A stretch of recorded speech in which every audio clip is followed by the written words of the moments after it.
In 1936, a German scholar named Wolfram von Soden published 31 pages about a broken clay tablet in Berlin, catalog number VAV-AT 10057.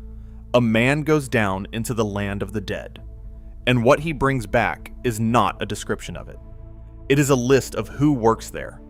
Before anything else, I have to take something away from you, because it is the reason you can trust everything after it. There is no light, not in any of this. The Mesopotamian land of the dead is not a place where a light comes for you and offers you something. It is defined by the absence of light. 1. A doorkeeper at a bolted door whose name means open up. 2. 7 gates and something taken at each under a recited formula. 3. A bench of 7 judges who pass sentence just by looking. 4. A tablet listing the 7 doorkeepers by name with a total. 5. A guard at every numbered door, and the guards are diseases. 6. A vizier, a ferryman, and a scribe reading a list aloud. 7. An Assyrian tablet that only counts the staff. 15. 2 unidentified. 8. Nothing moves without payment, and nobody leaves unless somebody replaces them. 9. The dead are graded, and the index is your surviving sons. 10. An Akkadian phrase for the man nobody feeds, has no provider. 11. The one who burned is not there. Enkidu looked, nothing found. 12. What survives you was installed so something would not be forgotten. One of the Akkadian names for it, Kuku, simply means darkness. The house is described as the house where the ones who go in do without light. So if somebody has told you that the Sumerians left a warning about the light at the end of the tunnel, they did not. They could not have. In their world, there was no light there to warn you about. Where that story actually comes from, I will give you tonight, with the century and the author and the page. So here is the deal. About 3 hours. 12 things the Mesopotamians wrote down about what handles you after you die. In order, one at a time, each with the tablet, the modern editor, and the year, and each with the strongest argument against me left standing in the middle of it. And if you have ever gone looking for this subject and come back with a video that never once named a tablet, then this is the channel you were looking for. And subscribing is the only way it finds you again. Here are the 12, in the order I will give them. Now the object, because everything tonight hangs off one piece of clay, and I want you to know it the way you know a street address. Vorderasiatisches Museum, Berlin. Inventory number 5, AT 10057.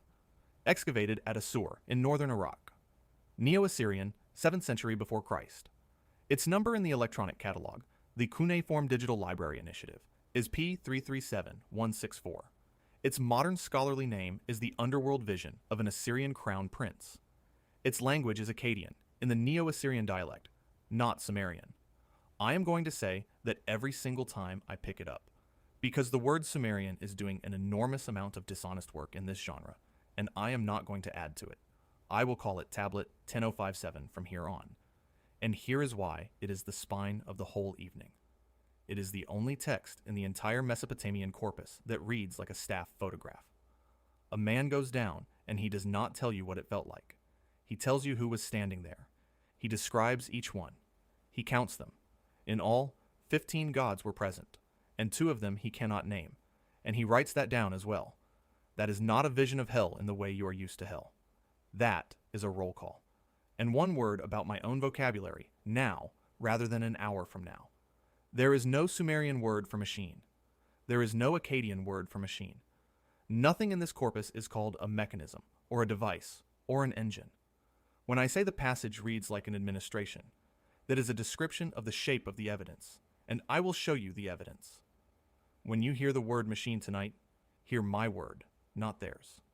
The chain of custody on tablet 10057 is 4 people, 4 institutions, and 4 dates, and you should have all of them before I quote a single line. Walter Andre, 1875 to 1956, an architect, and an archaeologist. Work at Ashur was initiated by Friedrich Delitzsch in 1900, and the sustained campaign ran from 1903 to 1914 for the German Oriental Society under Robert Koldewey and later under André. 11 seasons on a mound above the Tigris. More than 16,000 clay tablets came out of that mound and went to Berlin, and one of them was this one. André became curator of the Vorderasiatisches Museum in 1921, and its director from 1928 to 1951. So the man who pulled tablet 10057 out of the ground spent the second half of his life as its keeper. Wolfram von Soden, 1908 to 1996, was the first person to read it and publish it. Zeitschrift für Assyriologie, Volume 43, 1936, pages 1 to 31, under the title Die Unterweltsvision eines assyrischen Kronprinzen. The underworld vision of an Assyrian crown prince, 22 years after it came out of the dirt, 31 pages, in German, in a technical journal almost nobody outside the field opens. And then it sat again. Samuel Noah Kramer, 1897 to 1990, at the University Museum in Philadelphia, is the man for the Sumerian side of tonight, and his story is about a different text and the same problem. Inanna's descent does not survive on one tablet. There are more than 50 broken tablets and fragments, and no single one carries the whole poem. A piece of it sat in Istanbul and was published by Stephen Langdon in 1914. Another piece sat in Philadelphia and was published by Edward Shearer in 1924. Two men, two continents, two catalogs, 10 years apart, describing parts of the same poem without knowing it. In 1942, Kramer read the Philadelphia half and the Istanbul half as one tablet in a survey in the Proceedings of the American Philosophical Society, Volume 85, Part 3, pages 293 to 323, and in 1951 he published the revised text in the Journal of Cuneiform Studies, Volume 5, pages 1 to 17. I am wording that carefully on purpose. You will hear it said that Kramer physically joined the fragments.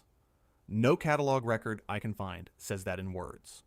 What the record supports is that he read the two halves as one tablet, and that is the sentence I will use. The first complete English critical edition came later, in 1974, in a doctoral dissertation by William R. Sladek at Johns Hopkins, and half a century on the field still cites it. And Alastair Livingstone, Helsinki University Press, 1989, State Archives of Assyria, Volume 3, text number 32. That is the modern edition of Tablet 10057, and it is the translation I will be quoting all night. It was produced by the Neo-Assyrian Text Corpus Project, funded by the Academy of Finland, in cooperation with the German Oriental Society, which is the same society that dug the thing up 75 years earlier. And it is online, free, at ORACC. The address will be on the screen. You do not have to take my word for one sentence of this. Now the holes, because there are 4 of them in the middle of my own anchor object, and I would rather show them to you than have you find them. I am not going to tell you how big tablet 10057 is. No dimensions are published for it, and I am not inventing one, so the shot looks better. I am not going to give you its excavation number, because there is not one on record either. The prince names himself at line 27 of the obverse. In those days, Kuma, son of, and then the clay breaks, and his father's name is gone. That is why there is a scholarly argument about who he was at all. Von Soden proposed Ashurbanipal. The internal evidence points somewhere else for the dead king inside the vision, because at line 24 of the reverse that king is the one for whom the god Ashur decreed the building of the holy Akitu house of the plain, surrounded by a garden of abundance, the likeness of Mount Lebanon, and it was Sennacherib who built the Akitu house at Assur. I am citing the line, not somebody's summary of the line. One more caveat while I am being honest about provenance, and it costs me nothing. The British Museum's own Ashurbanipal Library Project says that the Nineveh tablets came from 4 separate locations on the mound, and that it is now very difficult to determine when and where each tablet was found. Ashurbanipal's library, as a single room with shelves in it, is partly a modern curatorial idea. That is the museum saying it about its own most famous collection. For tablet 10057, the answer is Ashur, on the record, in the catalog, with the find spot attached. In this field, that is the difference between an object and a rumor. And here is the thing about that object that I have not been able to put down since I found it. The only text in 3,000 years of Mesopotamian writing that lays the land of the dead out as a staff roster is not a religious text. It is not a hymn. It is not a ritual or an incantation or a myth. It is a nightmare had by a member of a royal family, written down inside the scholarly circle attached to the palace, and filed upward by an official who was in trouble at work. The tablet says so about itself in its own last lines. There is a scribe who has overheard the whole thing, and he has taken bribes, and he carries the report to the palace, and the words he uses are, "Let this be my expiation." His act of atonement is to submit the document. If he had kept quiet, there would be no roster. So the closest thing we possess to an organization chart of the Mesopotamian afterlife survives, because a man in trouble filed a report. I am aware that is almost too neat. I did not have to reach for it. And one correction before we go further, because it is not about a fact, it is about a verb, and the title of this video turns on it. The modern version of this story always ends with a choice. You arrive, something is offered, and you take it or you turn it down. That's a story about will, and it is a story you can win by being clever. That is not what these tablets describe. In Mesopotamia, you do not refuse the passage, you fail it. Refusal is an act of will. Failure is an outcome, and it is decided by things that were finished before you got there. Whether anybody buried you, whether anybody knows where you are, whether there is a son or a daughter or a brother left alive who will pour water on a fixed day of the month and say your name out loud. Hold on to that. Now, before I open the first of the 12, you need to know what else is on the table beside that one tablet, and you need to hear the people who think I am wrong, at full strength, in their own words. Start with the corpus, because the fastest way to lose you would be to wave at ancient texts without saying which ones. 4 bodies of writing stand behind tonight, with their modern editors, so you can check me while I talk. The first is Sumerian poetry, and the working reference is the electronic text corpus of Sumerian literature, produced at Oxford by Jeremy Black, Graham Cunningham, Eleanor Robson, and Gabor Zolyomi between 1998 and 2006. Free, online, numbered. Inanna's Descent is 1.4.1. Gilgamesh, Enkidu, and the Netherworld is 1.8.1.4. Behind those sit 2 critical editions, William R. Sladek's Johns Hopkins dissertation of 1974 and Alhina Gadotti's of 2014. The second is Akkadian narrative poetry.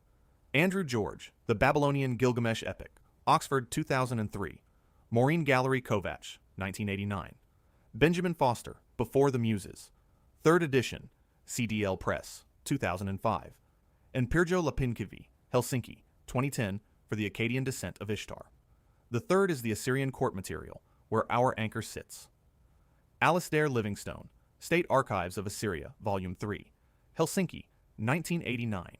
And for the gate rosters, Jamie Novotny, Were There 7 or 14 Gates of the Netherworld, Zeitschrift for Assyriologie, Volume 89, 1999. And the fourth is the working material, the tablets nobody wrote for posterity. Joanne Scurlock, Magico-Medical Means of Treating Ghost-Induced Illnesses in Ancient Mesopotamia, Brill, 2006. And Renata McDougall's Leicester Thesis of 2014 on the funerary offerings. That part was not literature. It was a job, and 2 names I will be arguing with rather than quoting. Jeremy Black and Anthony Green, British Museum Press, 1992, The Standard Handbook. And Dina Katz, The Image of the Netherworld in the Sumerian Sources, 2003. Now the mainstream position, at full strength, because it is strong, and because if I hide it now, you will find it later, and be right to be angry. 1. The Mesopotamians did not write a book of the dead. Egypt did, with spells, maps, and passwords. Mesopotamia wrote nothing of the kind. Everything we have is pieced out of myths, laments, incantations, god lists, and court poems, genres never meant to describe the afterlife in order at all. Any coherent picture built from them is a construction, and it is mine, not theirs. 2. There was no judgment. Black and Green, 1992, page 180. Unlike in Egypt, there was no process of judgment or evaluation for the dead. They appeared before Ereshkigal, and she pronounced them dead. tell you that you get judged, and I am arguing against the reference book on every student's shelf.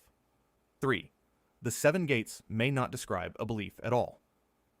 Dina Katz, Inanna's Descent and Undressing the Dead as a Divine Law, Zeitschrift für Assyriologie, Volume 85, 1995, pages 221 to 233, argues that the formula the gatekeeper recites at each gate is false inside the story, that Inanna is being tricked, and that the stripping is a humiliation invented for one goddess and not a rule for the dead.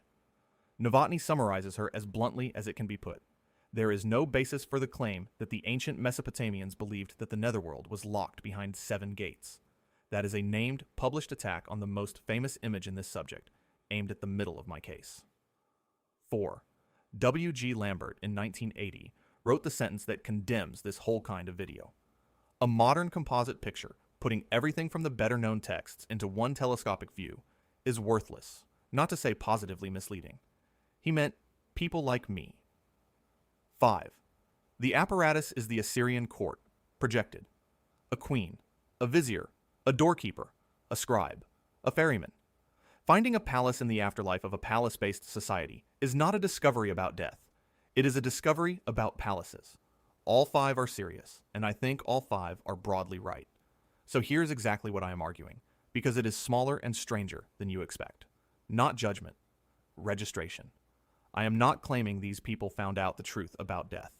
I am claiming that when they imagined it, the shape they reached for was an office, and that they reached for it for 3,000 years, in 2 languages, under 4 empires, and never once reached for a light. And that reading is not mine. It is Katz's. The scholar who argues hardest that there was no judgment is the one who says the earliest Sumerian sources have, instead of a judge, a scribe who consults a list of those destined to die that day, and admits only those on it. She is not conceding my case. She is the source of it. Then, 3 commitments. The first. 3 of the 12 are genuinely contested, and I will say so at the top of each. The gates, because Katz says they describe no belief. The judgment, because the handbook says there was none. And the part of you that survives, because Katz calls that a late Babylonian idea the Sumerians did not share. A real cost, and I will pay it out loud. The second. When the evidence cuts against me, I will hand it to you myself. One category of the dead gets the best outcome in the whole corpus and has no record at all. It does not fit my argument, and I will put it in front of you when we reach it. And the third. The modern story, where the light is a trap and you are the crop, I am going to take apart on purpose, with names, titles, and years. A book from 1975. A film from 1982. A Tibetan text from the 14th century that says the opposite of what it is quoted as saying. And Egyptian texts from the 2nd to the 4th century after Christ, in which the light is the good thing. None of it is Sumerian. 2 corrections first. Then we start at the door, with a man standing in front of it who has to be told to open. I want to be straight with you before we go any further, because most of what you have heard about this subject is not 4,000 years old. Some of it is 50. Here is what is genuinely Sumerian and Akkadian, a land of the dead called Kur, or Urkala, and in Akkadian, Erset Latari, the land of no return. 7 gates, a gatekeeper whose name is literally the command, open up, a vizier called Namtar, whose name means fate, a ferryman called Humut Tabal, whose name means take him away quickly, a scribe of the underworld called Beliseri, who kneels in front of the queen of the dead, holding a tablet and reading out loud from it, a rule that says nobody leaves unless somebody else takes their place, and a very long list of what happens to different kinds of dead people, depending on how many sons they had and how they died. All of that is real. All of it is written down, and I will name the tablet and the translator every time. And here is what is not Sumerian. The light. There is no light in the Mesopotamian afterlife. There is no tunnel. There is no white radiance. The word they use for the place, kuku, means darkness. The house is described as the house where the ones who go in do without light. So when somebody tells you the Sumerians warned you about the light at the end of the tunnel, they did not. They could not have. In their world, there was no light to warn you about. The tunnel and the white light are American, and they are from 1975. They come from a book called Life After Life by a doctor named Raymond Moody, who interviewed about 150 people and coined the phrase near-death experience. And when researchers went looking for that same tunnel in other cultures, they did not reliably find it. Satwant Pasricha and Ian Stevenson in the Journal of Nervous and Mental Disease in 1986 compared Indian and American near-death accounts, and the Indians did not describe a tunnel. They described being sent back because a clerk of the death god Yama had written down the wrong name. Alan Kelleher, in Experiences Near Death, Oxford, 1996, found that the tunnel is a Western image, and that elsewhere people describe simply moving through darkness, and the actual sentence, "Do not go into the light," is from a horror film. Poltergeist, 1982. A mother shouting at her living daughter. In that same film, the medium tells the dead to go into the light. The line everybody quotes means the opposite of how it is used. The idea that the light is a trap is real, and it is genuinely ancient, but it is Tibetan, and it is from the 14th century. The Bardo Thodol attributed to Karmalingpa, who lived from about 1326 to 1386, and it says the opposite of the modern version.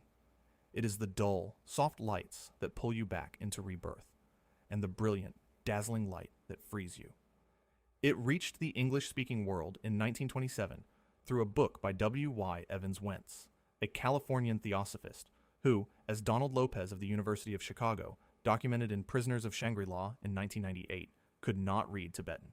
The archons are real too, and they are Egyptian, not Mesopotamian, and they are from the 2nd to the 4th century after Christ.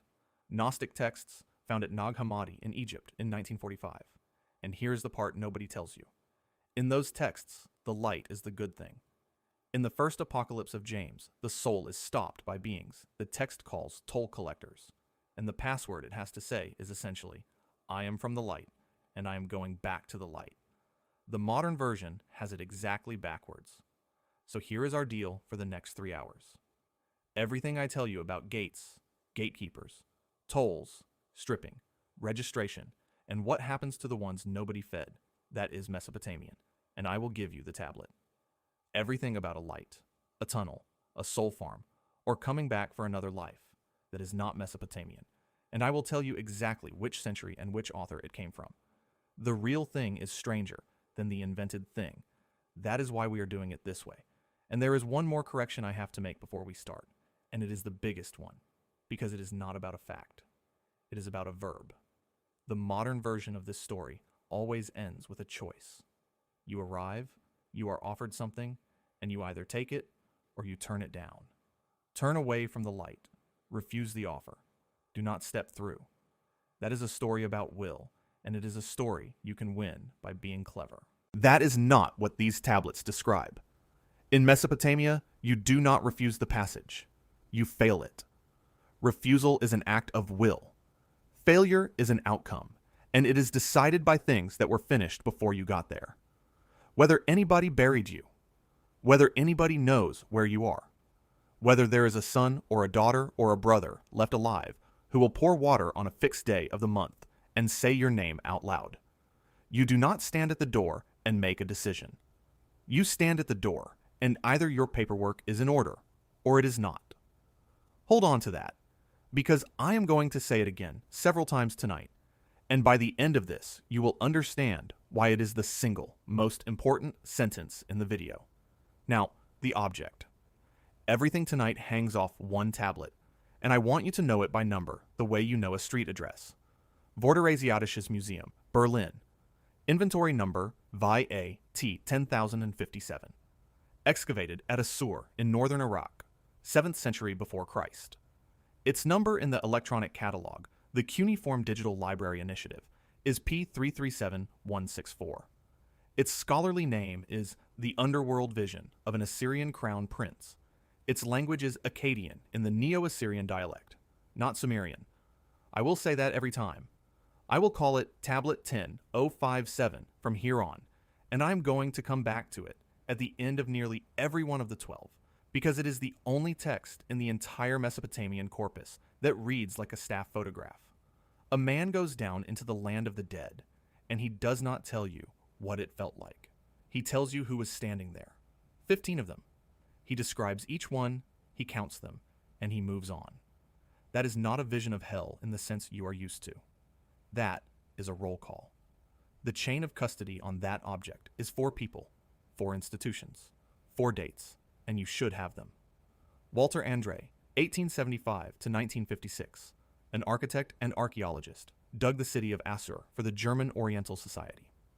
Excavation at Assur was initiated by Friedrich Delitzsch in 1900, and the sustained campaign ran from 1903 to 1914 under Robert Koldewey and later Andre. More than 16,000 clay tablets came out of that mound, and they went to Berlin. Andre became curator of the Vorderasiatisches Museum in 1921 and its director from 1928 to 1951. So the man who pulled the tablet out of the ground spent the second half of his life as its keeper. Wolfram von Soden, 1908 to 1996, was the first person to read it and publish it in the Zeitschrift für Assyriologie, volume 43, 1936, pages 1 to 31, under the title Die Unterweltsvision eines assyrischen Kronprinzen, the underworld vision of an Assyrian crown prince, 22 years after it came out of the dirt. 31 pages, in German. In a technical journal almost nobody outside the field reads. Samuel Noah Kramer, 1897 to 1990, at the University Museum in Philadelphia, is the man for the Sumerian side of tonight. He is the one who read the Philadelphia half and the Istanbul half of Inanna's Descent as one tablet. Pieces of a single poem, cataloged separately on 2 continents. The Istanbul piece was published by Stephen Langdon in 1914, the Philadelphia piece by Edward Chira in 1924, and Kramer published the revised text in the Journal of Cuneiform Studies, Volume 5, 1951, pages 1 to 17. And Alastair Livingston, Helsinki University Press, 1989, State Archives of Assyria, Volume 3, text number 32. That is the modern edition of Tablet 10057, and it is the translation I will be quoting. It was produced by the Neo-Assyrian Text Corpus Project, funded by the Academy of Finland, in cooperation with the German Oriental Society, the same society that dug the thing up 75 years earlier. And it is online, free, at ORACC. You do not have to take my word for any of this. The address is on the screen. One honest caveat while I am here. The British Museum's own Ashurbanipal Library Project says that the Nineveh tablets came from 4 separate locations on the mound, and that it is now very difficult to determine when and where each tablet was found. Ashurbanipal's library, as a single room with shelves, is partly a modern curatorial idea. Saying that out loud costs me nothing, and buys me the room to be confident about the things I can actually stand behind. Now, before the first of the 12, here is what a professional Assyriologist would say to everything I am about to tell you. I am going to give it at full strength, because it is strong, and because if I hide it from you now, you will find it later, and you will be right to be angry. 1. The Mesopotamians did not write a book of the dead. Egypt did. Egypt wrote guidebooks with spells, maps, and passwords. Mesopotamia wrote nothing of the kind. Everything we have has to be pieced together out of myths, laments, incantations, god lists, and a handful of court poems, genres that were never meant to describe the afterlife in an orderly way at all. Any coherent picture you build out of them is your construction, not theirs. 2. There was no judgment. Black and green, in the British Museum's own reference book, 1992, page 180. Unlike in Egypt, there was no process of judgment or evaluation for the dead. They appeared before Ereshkigal, and she pronounced them dead. Nobody in Mesopotamian literature is punished after death for how they lived. 3. The netherworld is not one thing. It is several traditions stacked on top of each other. The grave and the netherworld are not always the same place. The texts contradict each other about where it is, how many gates it has, and who runs it. And W.G. Lambert wrote the sentence that condemns this entire kind of video in 1980, and I am going to read it to you. A modern composite picture, putting everything from the better-known texts into one telescopic view, is worthless, not to say positively misleading. He was talking about people like me. 3.5. The most famous line about this subject is not even Sumerian. Dust is their food, clay their bread, they are clothed like birds in feathers. That appears in exactly 3 compositions. none of them earlier than about 1500 before Christ, all of them in Akkadian. Dina Katz says it has no equivalent in the Sumerian sources, neither in scope nor in concept, and the Sumerian texts cannot agree with each other on whether the dead eat honey or bitter food, or nothing at all. 4.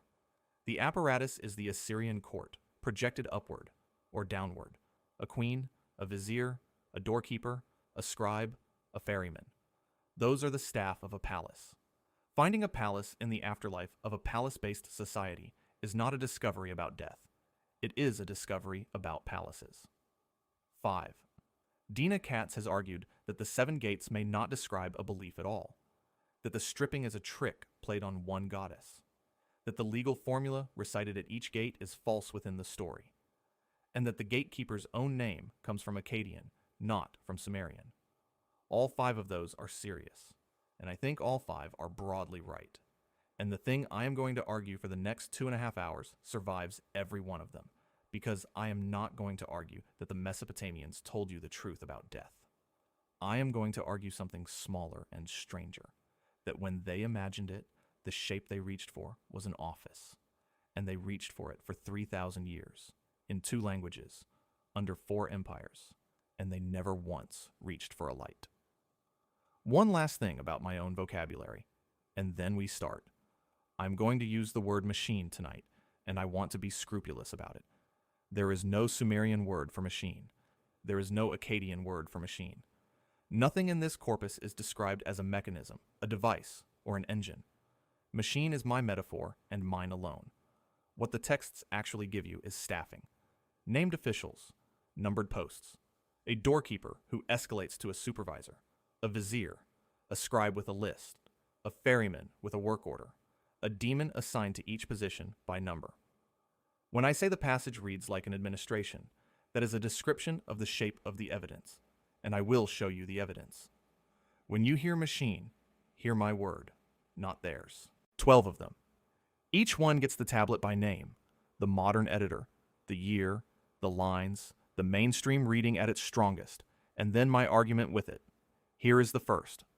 The first thing between you and the land of the dead, in the oldest full account we have, is not a force. It is not a barrier. It is not a light. It is a man with a job title, standing at a bolted door, who has to be told to open it. And his name is the order you give him. The text is Inanna's descent to the netherworld. Sumerian. In the electronic text corpus of Sumerian literature at Oxford, it is number 1.4.1. Its composite number in the cuneiform digital library is Q000343, with the artifact record P468903, and there are 58 exemplars listed on it. Old Babylonian manuscripts, roughly 1900 to 1600 before Christ, from Nippur, from Ur, from Sippar. The standard critical edition is William R. Sladek's doctoral dissertation, Inanna's Descent to the Netherworld, Johns Hopkins University, 1974. The translation I am reading is the ETCSL1 by Jeremy Black, Graham Cunningham, Eleanor Robson, and Gabor Zolyomi, produced at Oxford between 1998 and 2006. There are 2 more recent French and continental editions by Pascal Attinger, 2016, revised 2021, and by Benedict Cooperly, 2021. And I want to note something about the physical state of this poem before I quote a line of it, because it matters. There is no single tablet with the whole thing on it. More than 50 broken tablets and fragments, and no single one carries the complete poem. What you are about to hear is a composite, assembled by modern scholars out of pieces. That is normal for this material, and it is honest to say so. Here is the goddess at the door. She has come down, she is at the entrance to the palace of the Queen of the Dead, and this is what she says, in the Oxford translation. Open up, doorman, open up. I am all alone, and I want to come in. Not a prayer, not a spell, an instruction to a member of staff, and the doorman does not open. He asks her who she is, and she lies to him. She tells him she has come for her brother-in-law's funeral rites, for Gugalana, the husband of her sister. It is not true. She has come to take the throne. And then the doorman does the most ordinary thing in the entire poem, and the most revealing. He goes and asks his boss. Now, the mainstream reading, and I will give it its full weight, because it is good, A serious Assyriologist will tell you that this gate is a literary device. It is there to build tension, one stage at a time, the way any storyteller builds it. It is not a report on the architecture of the afterlife, any more than the walls of a castle in a folk tale are a report on medieval masonry. And then they will hit you with something sharper. That doorkeeper's name, the one you will find in every older book as Nettie, is not read that way anymore. The reading now is Bidu, sometimes Bitu, and that reading was established by Antoine Cavignon and Farouk al-Rawi in 1982, and the name comes from the imperative of the Akkadian verb petu, to open. Sit with that for a second. The doorkeeper of the Sumerian underworld carries a name that is a command in Akkadian, and Dina Katz uses exactly that fact to argue that the whole idea of the gated underworld is Akkadian in origin, not Sumerian at all. So the phrase you have heard 1,000 times, the 7 gates of the Sumerian underworld, may get both the number and the language wrong. That is the strongest form of the case against me on this item, and it is not a weak case. Let me tell you why I still think the item stands. Because the etymology cuts both ways. Look at what kind of name that is. It is not a name in the way Inanna is a name, or Enlil, or Nergal. It is not a story about a personality. A god whose name is the command that arriving people shout at him is not a character. That is how you label a function. You do not name your son Open Up. You name a post Open Up. And the title actually applied to him in the texts is Idugalu, chief doorkeeper, which is a real office in a Mesopotamian temple and a real office in a Mesopotamian palace. Not a poetic invention, a payroll line, which gives you the shape of everything that follows. The land of the dead is staffed with the same job titles as an Assyrian palace. Now, that is either a projection or a description, and the mainstream says projection, and the mainstream is probably right. But the projection is the interesting fact.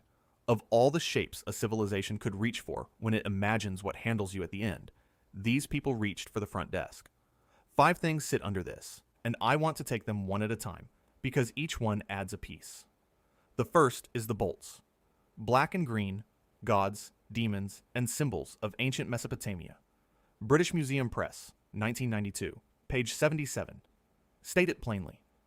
The underworld had 7 gates, all protected by bolts. Now stop and think about what a bolt is. A bolt is not a wall. A wall keeps out everything. A bolt is a decision. A bolt is a thing you slide across when you have thought about who might come through and decided that they should not. Bolts imply traffic.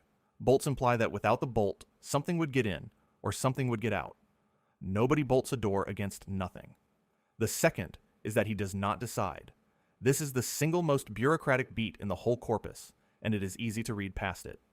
Inanna, a major goddess, the queen of heaven, arrives at the door and demands entry, and the doorman does not admit her and does not turn her away. He takes it upstairs. He goes and reports the arrival to his mistress, and comes back with her answer. That is escalation to a supervisor. That is a man at a desk who has no authority to make this call, following the rule that says when something unusual arrives, you ask. There is no version of that scene where the door is a force of nature. Forces of nature do not consult anybody. The third is that she lies at the door, and I want you to notice what the lie tells you. She says she has come for the funeral rites of Gugalana. That is a reason. It is a false reason, but it is a reason of the right type, offered in the right place, to the right official. A cover story only works on something that asks for reasons. You do not construct an alibi for a cliff. The fact that the poem's cleverest character thinks the correct move at that door is to state an acceptable purpose for her visit tells you what she believes she is standing in front of. Not a power, a checkpoint.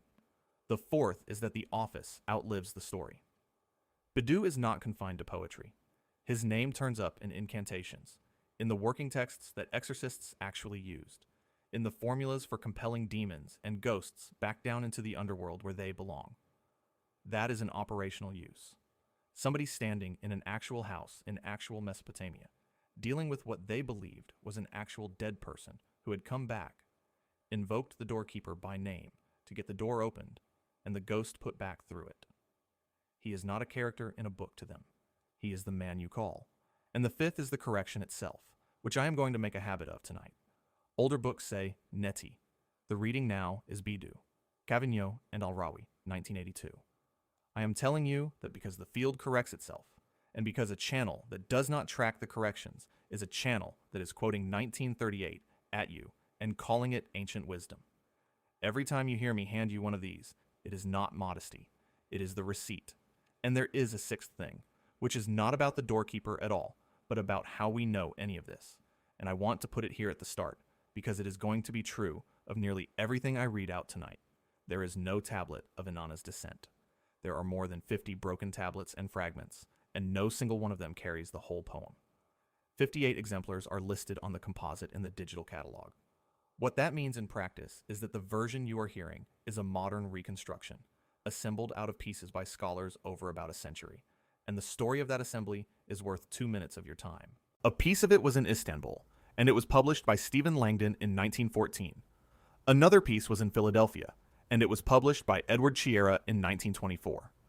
2 publications, 10 years apart, on 2 continents, in 2 catalogs, by 2 men, describing what turned out to be parts of the same poem. And in 1942, Samuel Noah Kramer treated the Philadelphia piece and the Istanbul piece as one tablet, in a survey published in the Proceedings of the American Philosophical Society, Volume 85, Part 3, pages 293 to 323. 9 years later, he published the revised text under the title Inanna's Descent to the Netherworld, continued and revised in the Journal of Cuneiform Studies, Volume 5, Part 1, 1951, pages 1 to 17. I want to be careful about the wording there, because you will hear it said that Kramer physically joined the fragments, and no catalog record I can find says that in words. What the record supports is that Kramer read the Philadelphia half and the Istanbul half as one tablet. That is the accurate sentence, and it is the one I'm going to use. And then Sladek's dissertation in 1974 gave the field its first complete English critical edition, and it is still the reference point half a century later. A doctoral thesis at Johns Hopkins by a graduate student, and everyone in the field still cites it. So when I tell you what the Sumerians wrote, understand what that sentence contains. Fragments in 2 countries, read together by one man in the 1940s, edited into a whole by a doctoral candidate in the 1970s, translated at Oxford in the late 1990s, and re-edited twice since. I would rather show you that chain than pretend a voice is speaking to you directly out of the 3rd millennium before Christ. And one last thing on the doorkeeper before we move, because it is the first thread back to our anchor. Go and look at Tablet 10-057. In Berlin, 700 years later, in a different language, in a different empire, the Assyrian crown prince goes down and starts listing who he sees. And there he is. Nadu, the porter of the underworld, with a lion's head and human hands and the feet of a bird. Same post, different century, still on duty. If the doorkeeper is the first thing you meet, then the second thing is what the doorkeeper's employer does to you on the way in, and the contrast between the 2 matters. Item 1 was a person, singular, at a threshold, singular. Item 2 is the discovery that there is no such thing as a threshold in this material. There are 7 of them, and something is taken from you at each one, and a formula is spoken over the taking. The text is the same. Inanna's Descent, Sumerian, ETCSL 1.4.1, lines 129 through 163. The Akkadian parallel is a separate composition called The Descent of Ishtar to the Netherworld, and its main manuscript is a tablet you can go and look at with your own eyes. British Museum, K162.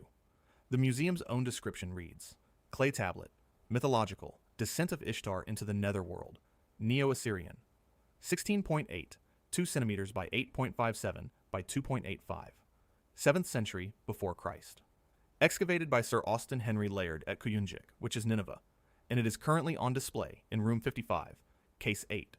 The translations to cite are Benjamin R. Foster, Before the Muses, 3rd edition, CDL Press, 2005, where the descent of Ishtar is at page 498, and Stephanie Daly, Myths from Mesopotamia, Oxford, 1989, revised 2000. The current critical edition of the Akkadian is Pirjo Lapinkivi's, Helsinki, 2010. Here is the sequence from the Oxford translation of the Sumerian, gate by gate. At the first gate, they take the shugura, the turban, which the poem calls the crown of the steppe. At the second gate, the small lapis lazuli beads at her neck. At the third, the twin egg-shaped beads at her breast. At the fourth, the pectoral, the breast ornament, whose name in the poem is the sentence, "Come, man, come." At the fifth, the golden ring from her hand. At the sixth, the lapis lazuli measuring rod and the measuring line. And at the seventh, the pala dress, the robe of ladyship. And every single time she objects. And every single time she gets the same two sentences back. In Sumerian, Sia inana mekur rake shu aldudu. Inanna garza kurake kazuna anbai. Be silent, Inanna. A me of the netherworld has been fulfilled. Inanna, you must not open your mouth against the garza, the rights of the netherworld. Listen to what that is. She protests. And the answer is not an argument. It is not a threat. It is a citation. He tells her that a rule has been carried out and that she is not permitted to object to the rules. 7 times. Word for word. That is the sound of a counterclerk reading you the regulation. Now, before I go one step further, I have to tell you the thing this genre never tells you, because the numbers do not line up, and I am not going to pretend they do. Earlier in the same poem, at lines 14 and 15, she gathers 7 divine powers. 7 me. Then, at lines 17 through 25, she gets dressed, and she puts on 9 things. The turban, described as headgear for the open country. A wig. The small lapis beads at the neck. The twin egg-shaped beads at the breast. The pala dress. The garment of ladyship. Mascara, which has a name, and the name is Let a Man Come. Let him come. The pectoral, called Come. Man, come. The gold ring. And the measuring rod and line. 9 items. Then, at the gates, 7 are removed, and they are removed in a different order from the one she put them on in. The wig is never taken. The mascara is never taken.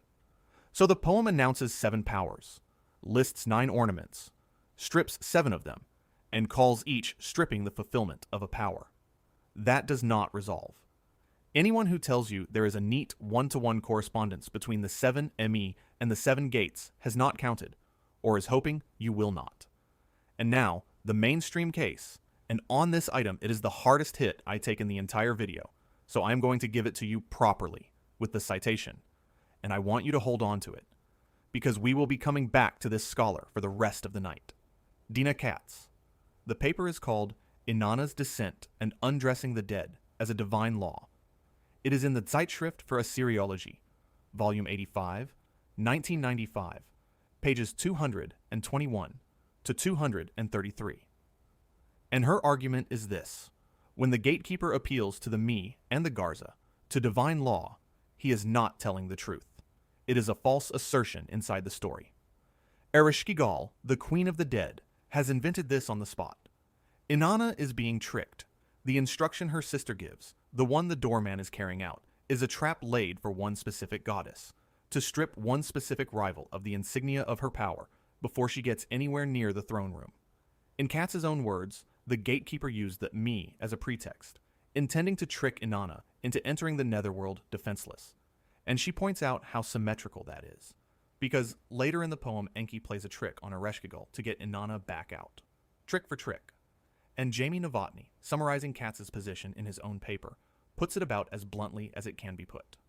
There is no basis for the claim that the ancient Mesopotamians believed that the netherworld was locked behind 7 gates. That is a published, specific, named attack on the most famous image in this entire subject, from one of the best people in the field, and it is aimed directly at the middle of what I am arguing. So let me answer it, and let me answer it fairly, because 3 things survive, even if she is completely right. The first, the 7-gate image is not confined to Inanna's descent.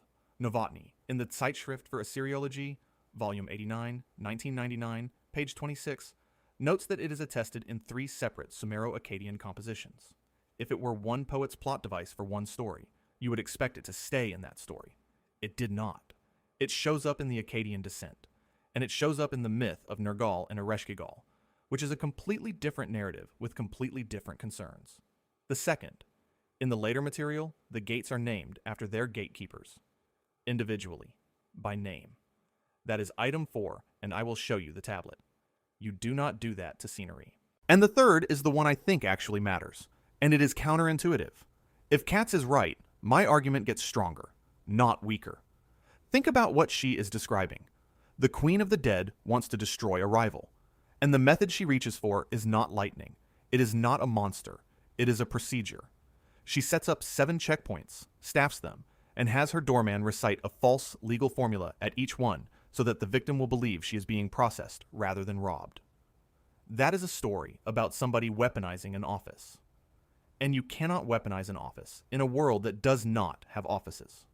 The trick only works on Inanna because arriving at a gate and being told that a rule has been fulfilled is a thing that makes sense in that world. The lie has to be plausible. That is my whole point. Under this item, there are 5 things, and the first of them is the correction I already made. So let me give you the other 4. The first is the nakedness trap, and this is the commonest error in this entire genre, and Katz names it directly. In her 2005 paper, she writes, "A common misunderstanding in the secondary literature is that the inhabitants of the netherworld were naked, and her evidence against it is a list. Inanna is naked before she dies, not because she is dead. Ereshkigal is given a royal gown in the death of Ornama. In Gilgamesh, Enkidu, and the Netherworld, Gilgamesh tells Enkidu to go down wearing dirty clothes, not no clothes. In the myth of Nergal and Ereshkigal, the queen bathes and puts on a fine dress. In the Akkadian Gilgamesh, Tablet 8, line 59, Gilgamesh covers the face of his dead friend like a bride. And in a Neo-Assyrian elegy, the dead woman's face is shrouded. Katz's own summary is that Inanna's descent is the only evidence that the dead must arrive naked in the netherworld. So do not say the dead arrive naked. Say, Inanna arrives naked. There is a difference, and this audience knows it. The second is a difference between the 2 languages that almost nobody points out. In the Akkadian version, in Ishtar's descent, the gatekeeper's formula does not invoke the me at all. He invokes only the Garza, the Parsu, the rights. Katz flags this in a footnote. It is a small thing, and it is checkable, and it cuts against the tidy reading, because if the 7 removals really were the 7 divine powers, the Akkadian translator dropped the one word that would have made it obvious. The third is the 6th gate, and the 6th gate is the tell. Look at the list again, and notice that 6 of the 7 confiscations are ornaments: beads, a ring, a turban, a pectoral, a robe. And then there is one that is not: the measuring rod and the measuring line. That is not jewelry. That is a surveyor's kit. In Mesopotamian art, the rod and line are the standard emblem of the authority to measure and to allot, to say where a boundary runs and who gets what. What the 6th gate takes off her is not a decoration. It is her jurisdiction. And the 7th takes the palla, the robe of ladyship, which is the garment of office. The last 2 things confiscated are the right to decide and the right to be recognized as someone who decides. That is not a mugging. That is a suspension. The 4th is that you can go and stand in front of the Akkadian version. K162. British Museum, Room 55, Case 8. It is on display. It is smaller than a paperback, 16 centimeters by 8.5. The 7th century Assyrian scribe who wrote out that descent, gate by gate, put it on a piece of clay you could hold in one hand, and it is currently behind glass in central London, and it is free to go in. And the 5th is that there is a serious argument about what the stripping means, with 3 real names on 3 sides. Jean Bottero and Samuel Noah Kramer read the nudity as loss of identity and loss of power. Zainab Bahrani reads it not as humiliation, but as a state of preparation, a liminal condition rather than a degradation, and Katz reads it as none of the above, as a bespoke trick. 3 serious scholars, 3 readings. I am not going to pick for you, and the fact that there is a genuine argument here is itself worth more than any confident answer I could give you. And there is a 6th thing here that almost nobody handles properly, which is the relationship between the 2 descents, the Sumerian one and the Akkadian one, because people talk about them as though the second were a translation of the first, and the best argument in the field says it is not. Katz's position, in her own words, is that Inanna's descent is one of several Sumerian narratives about Inanna, whereas Ishtar's descent is an Akkadian myth about the netherworld rather than a mere translation. Look at what that distinction claims. The Sumerian poem is a story about a goddess who happens to go down. The Akkadian poem is a story about the place, which happens to have a goddess in it. Different subject. And her evidence is structural, and it is checkable. The Akkadian omits the list of temples the Sumerian gives. In the Akkadian, Ishtar is not interrogated at the door at all. She arrives and delivers a threat, and it is a magnificent one, and the arrival scene is compressed while the queen's rage is expanded. And the biggest difference of all is that Ishtar is not tried by the 7 great judges. There is no bench in the Akkadian version. Instead, Namtar, the vizier, afflicts her with disease. What the Akkadian keeps is the 7 gates and the assault on Ereshkigal, and Katz's explanation of why it keeps those 2 things is that those are the 2 elements that say something about the netherworld, which is what the poem is actually about. The scale is different too. The Sumerian runs to something like 410 lines. The Akkadian to about 140. The Akkadian invents a new character, Asushunamir, created by the god Ea to go down and get her back, where the Sumerian rescuers are 2 beings called the Kurgara and the Galatura, made by Enki out of the dirt from under his fingernail. The Akkadian releases 60 diseases, and it squeezes the whole substitute plot, which takes up the last third of the Sumerian, into a short coda at the end. There is an argument on the other side, and it is brand new. Noga Ayali Darshan has a paper in a Gorgias Press volume on scribes and scholars at pages 143 to 156, arguing that a parablepsis, a scribal eye skip, in one particular Sumerian manuscript of Inanna's descent left its mark on the Akkadian Ishtar's descent. If that holds, the Akkadian is not independent of a specific Sumerian manuscript tradition. It is dependent on one copyist's mistake. I have the citation, and I have not read the contents, and I am telling you that rather than summarizing an argument I have not seen, and here is why any of this matters to what I am arguing, and it is a point against me as much as for me. Every one of those differences runs in the same direction. The Akkadian version is the one that adds the vizier. The Akkadian version is the one with the disease department. The later text is the more administrative text, which means the earliest Sumerian layer is less office-like than the later Akkadian one. And if I told you the bureaucracy was there at the beginning and decayed, I would be lying to you. It was not there at the beginning. It accumulated. Item 2 was about what is taken from you on the way in. Item 3 is about what waits at the end of the corridor. And the contrast is that the corridor takes things quietly, one at a time, with a formula, whereas what is at the end takes everything at once, without a word. Same text.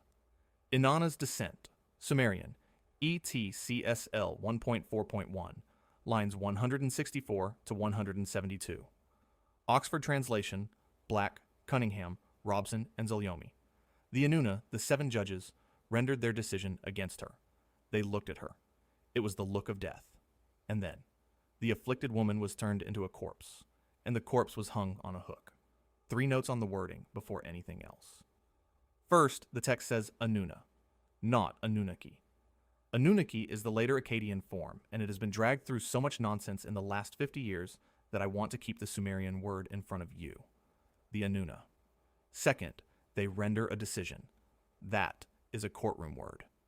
Third, nobody in that scene speaks. They look, and the look does it. Now, the mainstream, and here it is at its most dangerous, because there are 2 authorities and they converge. Black and Green, 1992, page 180. Unlike Egypt, there was no process of judgment or evaluation for the deceased. They appeared before Ereshkigal, who pronounced them dead. That is the British Museum's own handbook. If I stand here and tell you that you get judged, I am arguing against the standard reference work on the shelf of every student in the field. And Dina Katz, again, in her 2003 book, The Image of the Netherworld in the Sumerian Sources, opens the relevant section with a sentence I am going to read to you, word for word, because it is aimed at me. Judgment of the dead is hardly mentioned in the Sumerian texts. Inanna's trial in Inanna's descent does not fall into this category, because Inanna is, in principle, immortal. That is the killing blow on this scene specifically. The 7 judges are not judging a dead woman. They are judging a goddess who cannot die, for a political offense. She came down and tried to take her sister's throne. That is usurpation.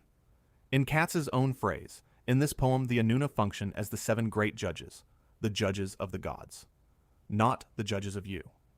And she has a footnote that goes further. All the sources for Utu, or rather Shamash, the sun god, functioning as a judge of the dead, are no earlier than the Old Babylonian period. Therefore, she writes, this belief was probably not Sumerian in origin. It may have originated in the Semitic population. And then she delivers the structural argument, which is the one that really bites. The Mesopotamians did not discern paradise and hell. Whether a spirit was a resting, benevolent one, or a restless, hostile one, depended on the performance of the cult, on whether the living kept feeding it. Therefore, she says, the judgment could have no consequences. Read that again. A judgment with nowhere to send anybody is not a judgment. If there is no heaven and there is no hell, then a verdict cannot change your destination, because there is only one destination. Nobody in Sumerian literature is punished after death for how they lived. All of that is true, and I want you to have it, and I am not going to spend the next segment pretending otherwise. Here is what I think survives, and it is 4 things, and Katz herself supplies 3 of them. The first is the language. The Oxford translation says the 7 judges rendered their decision. Whatever the criterion was, whatever they were assessing, the scene is built as a verdict. Somebody in Sumer, 3,500 years ago, imagined the far end of the passage and reached for a bench. The second is that there is a judicial office in the netherworld, and dead kings hold it. This is not speculation. The Death of Gilgamesh, Sumerian, ETCSL 1.8.1.3, the Mi-Turan version, lines 38 to 41, and again at 131 to 134. Let Gilgamesh, as a ghost, below among the dead, be the governor of the netherworld. Let him be preeminent among the ghosts, so that he will pass judgments and render verdicts. And the death of Ur-Nama, Sumerian, ETCSL 2.4.1.1, lines 132 to 144. At the command of Ereshkigal, all the soldiers who had been killed by weapons, and all the men who had been found guilty, were given into the king's hands. And so, with Gilgamesh, his beloved brother, he will issue the judgments of the netherworld and render the decisions of the netherworld. Now, here is the beautiful part. Katz reads those passages as the king's earthly office continued after death. He was a judge up here, so he is a judge down there. Administration, not salvation. And that is my argument, in the words of my strongest critic. The dead king keeps his post. The netherworld has a bench, and it is staffed by promotion from the world above. The third is that she concedes the shift herself in writing. Since then, meaning from the Old Babylonian period, prayers and rituals to Shamash indicate that the sun god decides on the afterlife, even absolves sins when necessary, and his judgment seems based on the individual's behavior during his lifetime. And elsewhere, the attitude that lifetime circumstances can influence the individual's quality, not location, of afterlife gained popularity during the Old Babylonian period. Quality, not location. Hold on to those 3 words, because they are the cleanest statement of the whole argument I am making tonight, and they are hers, not mine. The 4th piece is a text almost nobody in this genre has ever quoted, and I think it is one of the 2 or 3 best things in this video. It is called the Hymn and Prayer to Utu, Old Babylonian. Catalog number Yale Oriental Series, 1188. Edited by Mark E. Cohen in the Zeitschrift für Assyriologie, Volume 67, 1977, pages 1 to 19. And it is not a myth. It is a funerary ritual text, something a person said over a body. It asks Utu to take the case and judge the dead favorably, and then it turns and addresses the officials of the land of the dead by their administrative ranks. Gilgamesh, the Ensi of the netherworld. Etana, the Nubanda of the netherworld. Open your door of the netherworld. Ensi is a city governor. Nubanda is an overseer, a captain, a foreman. Those are civil service grades. That is a Mesopotamian standing over a corpse, addressing the afterlife staff by their job titles and telling them to open up. It is the same instruction Inanna gives at the door, in a real ritual, spoken by real people, about a real body. 4 things sit under this item. The first is a pronunciation point that is also a credibility point. The text says Anuna. Say Anuna. The moment you say Anunnaki about a Sumerian poem, you have told every informed person watching that you got this from a video and not from a translation. The second is that the Anuna have a history, and the history is a demotion. Black and Green, 1992, page 34. The name possibly means princely offspring, and there is no etymological connection to the sky god An, whatever you have been told. They start as heavenly deities who decree fates. Over time, they slide downward, and by the Middle Babylonian period, Anunnaki means the underworld gods, while the heavenly ones are called the Igigi. The judges of the dead used to work upstairs. Somewhere in the second millennium before Christ, an entire class of gods was reassigned to the basement. The third is that nobody agrees on who they actually are. There is no complete roster of the Anuna. The texts disagree about their number and their function. Nicole Brish, writing in 2016, notes exactly that. Kramer, in 1963, pages 122 to 123, offers a candidate 7. Naming the disagreement is stronger than picking a side, and I am naming it. And the fourth is the hook. Not the metaphorical hook, the literal one. The corpse was hung on a hook. That is storage. It is not burial. It is not torment. It is not a punishment with any theater in it at all. The body is racked, the way you rack a carcass, and the poem moves on to the next thing. And when she does come back up, it is not because a verdict was overturned. There is no appeal in that room. It takes an intervention from outside, from Enki, working a trick from the other end. The decision inside the building is final. What gets you out is somebody with more authority than the building. And a fifth thing, which is really the shape of the whole disagreement, and I want to hand it to you cleanly, because it is the intellectual move this entire video turns on. The argument between the scholars is not, was there a courtroom? Nobody disputes that from the old Babylonian period onward the sun god is called a judge of the dead. That is in the texts, and Katz says so herself. The argument is whether that judgment had anywhere to send anybody. Think about what a verdict requires. It requires two outcomes. If there is a heaven and there is a hell, then a judge can send you to one or the other, and the judgment means something. Mesopotamia had neither. There is one place, everybody goes to it, and the queen of it is the queen of all of them. So what can a judgment possibly do? It can adjust the quality of a single shared existence. It can move you up or down the ladder we will look at in item 9. It cannot change your destination, because there is only one. And a tribunal with no destinations is not a moral court. It is an allocation and registration desk. That is my central claim tonight, and I want it stated plainly enough that you can disagree with it. There are two more things I owe you on judgment before we leave it. The first is that the judgment evidence is real, and I should show you some of it rather than only tell you it exists.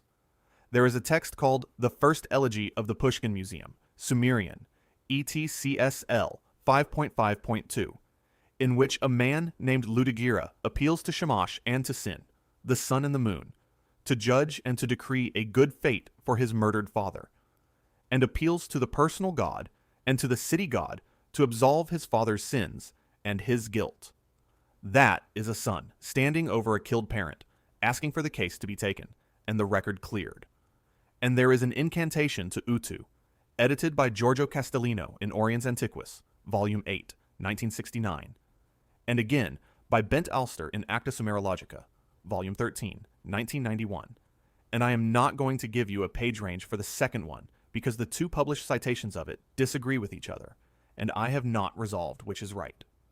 The second is a live fight over one specific claim, and I am going to stage it rather than use it because it is not settled. You will read in some places that the sun god passes through the netherworld at night and judges the dead down there while he is passing. Wayne Horowitz, in Mesopotamian Cosmic Geography, Eisenbrauns, 1998, at page 352, cites the Shamash hymn, line 31, in W. G. Lambert's edition of Babylonian Wisdom Literature, Oxford, 1960, page 126, for Shamash judging the dead alongside the Anunnaki. But Wolfgang Heimpel in the Journal of Cuneiform Studies, volume 38, 1986, pages 127 to 151, argues that the sun does not pass through the netherworld at night at all. And Katz follows Heimpel and adds a textual argument of her own that I find hard to get around. The standard Akkadian description of the place says its inhabitants never see light. If nobody down there ever sees light, then neither the sun nor the moon shines there, and the sun cannot be holding court in a room where by definition nothing is illuminated. I am not going to build anything on the night court, because the field is fighting about it. But notice, one more time, where the argument lands. Even the scholars arguing for judgment are arguing about a room with no light in it. And one thing I will not say at all. You will find in popular encyclopedias and in most videos on this subject a sentence about 7 Anunnaki, fierce judges of the dead who dwell in a palace of justice. I cannot source that sentence to any scholarship.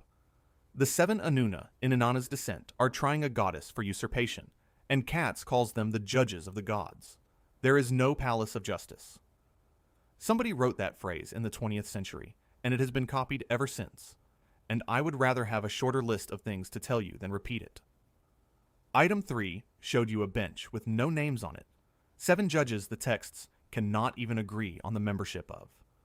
Item 4 is the opposite problem, and it is the moment this whole subject stops sounding like a myth and starts sounding like a personnel file, because here the gates are not anonymous. The gatekeepers are not anonymous, and somebody sat down with a stylus and wrote out all 7 of them in order, and then wrote the total at the bottom. The source is a paper. Jamie R. Novotny. Were there 7 or 14 gates of the Netherworld? In the Zeitschrift für Assyriologie und Vorderasiatische Archäologie, Volume 89, Part 1, 1999, pages 24 to 28, published by Walter de Gruyter. The tablets he is working from are these. STT-28, from Sultan Tepe in southern Turkey, column 3, lines 41 to 47. A manuscript from Uruk cataloged as SPTU-1, number 1, column 3, and column 4. And separately, and this is the one that matters most, column 4, lines 12 to 15. The roster in Novotny's normalized spellings runs like this. Nedu, who is our doorkeeper, Bidu under his other name, Kishar, or Enkishar, Endashurima, Enuru'ula, also written Nerula, Nerubanda, Endukuga, and Enugigi. 7 names. Say them slowly, because you will not hear them anywhere else. Nedu, Enkishar, Endashurima, Nerula, Nerubanda, Endukuga, Enugigi.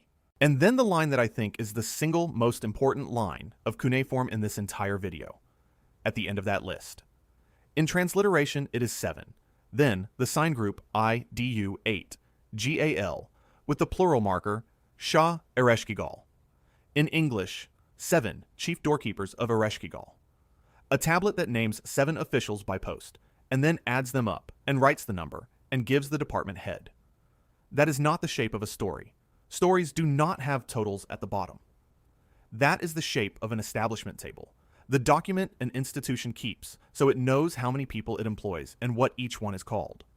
Now, the mainstream reading, at full strength, and it is a serious deflation, and I want to give it to you properly. What you are looking at is a god list, and a god list is a Mesopotamian scholarly genre with its own internal habits and its own reasons for existing, and those reasons have nothing to do with what anybody believed happened after death. The great lists, the most famous of which is called an equals anum, exist to organize the pantheon. They pair Sumerian names with Akkadian ones. They arrange gods by family and by rank, and above all, they were teaching material. Scribes copied them to learn how to write, and to learn how the divine world was supposed to be ordered. And lists like that generate names. Look at the roster again, and notice how many of them start with N, Endashurima, Endukuga, Enugigi.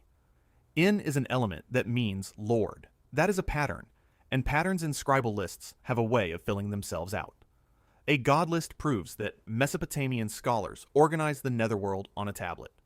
It does not prove that anybody thought there were 7 turnstiles down there and 7 men on shift.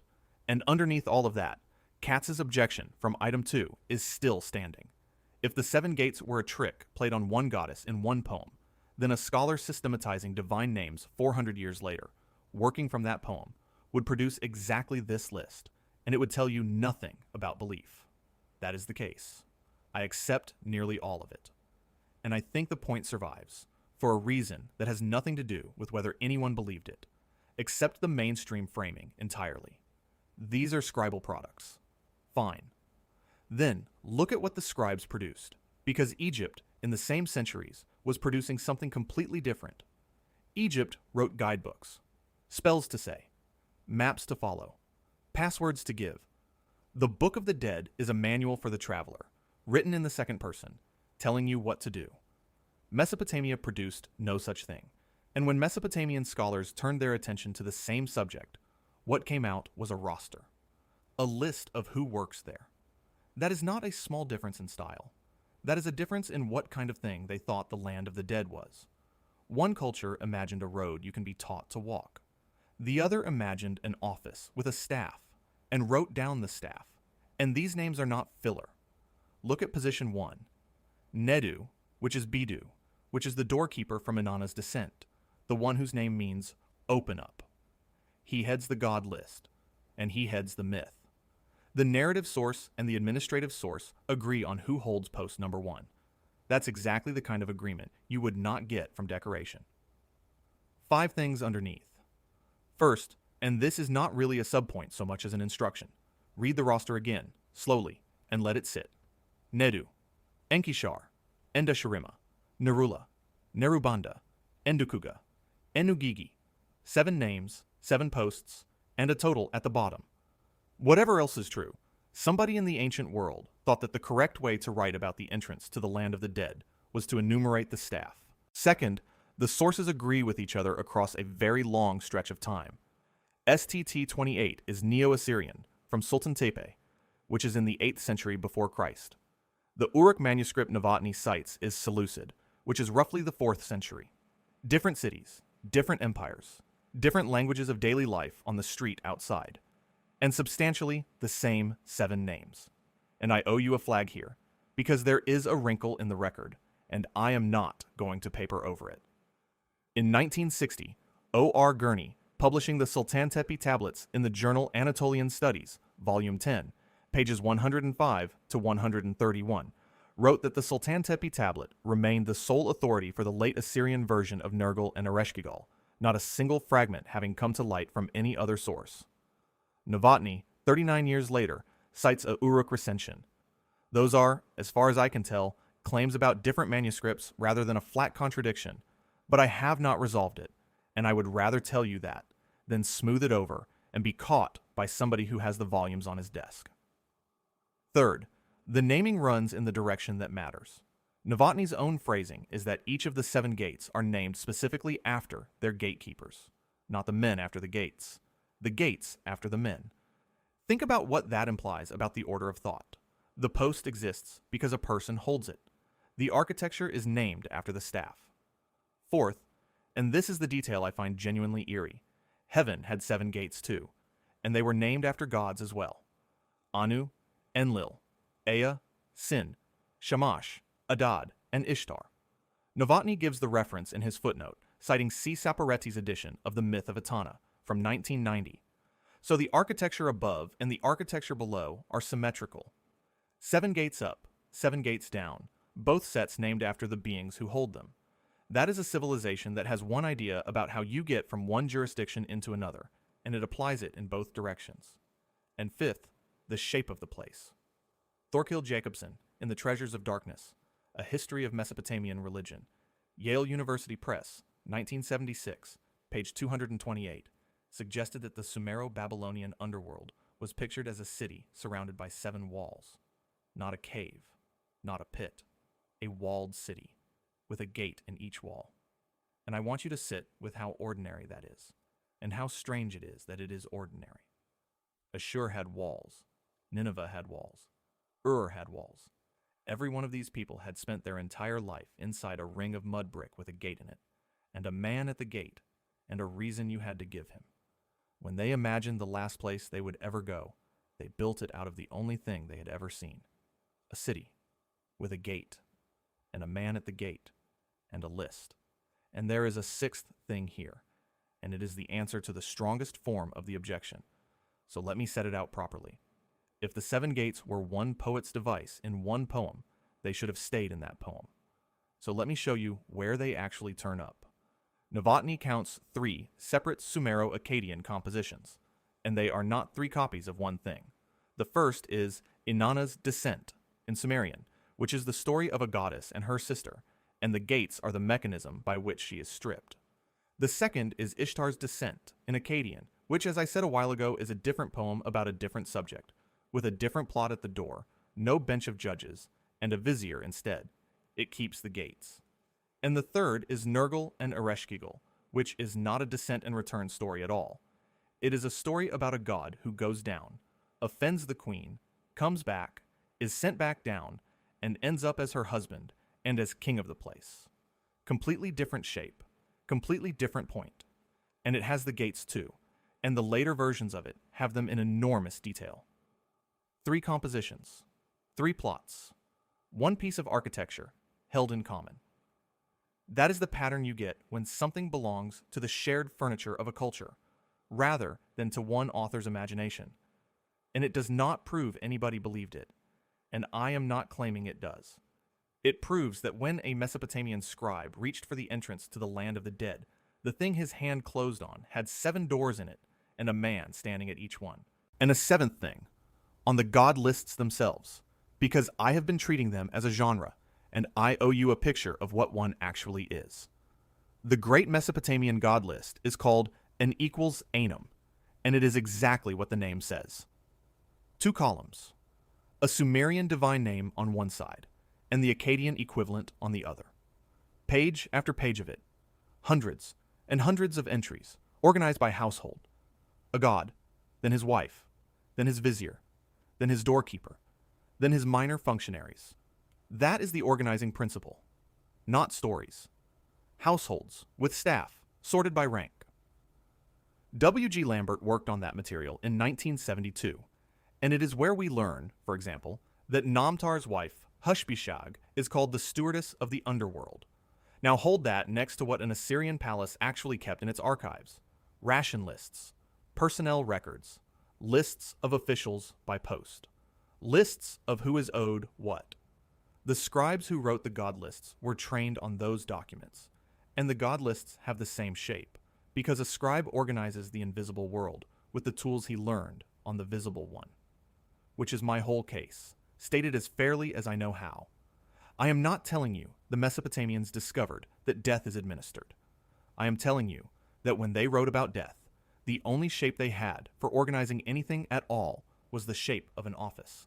And so that is what came out, every time, for 3,000 years. And the fact that this may be a fact about them, rather than a fact about death, does not make it less remarkable. It makes it the oldest and most persistent picture of the end that our species has ever produced, and it does not contain a light, or a tunnel, or a choice.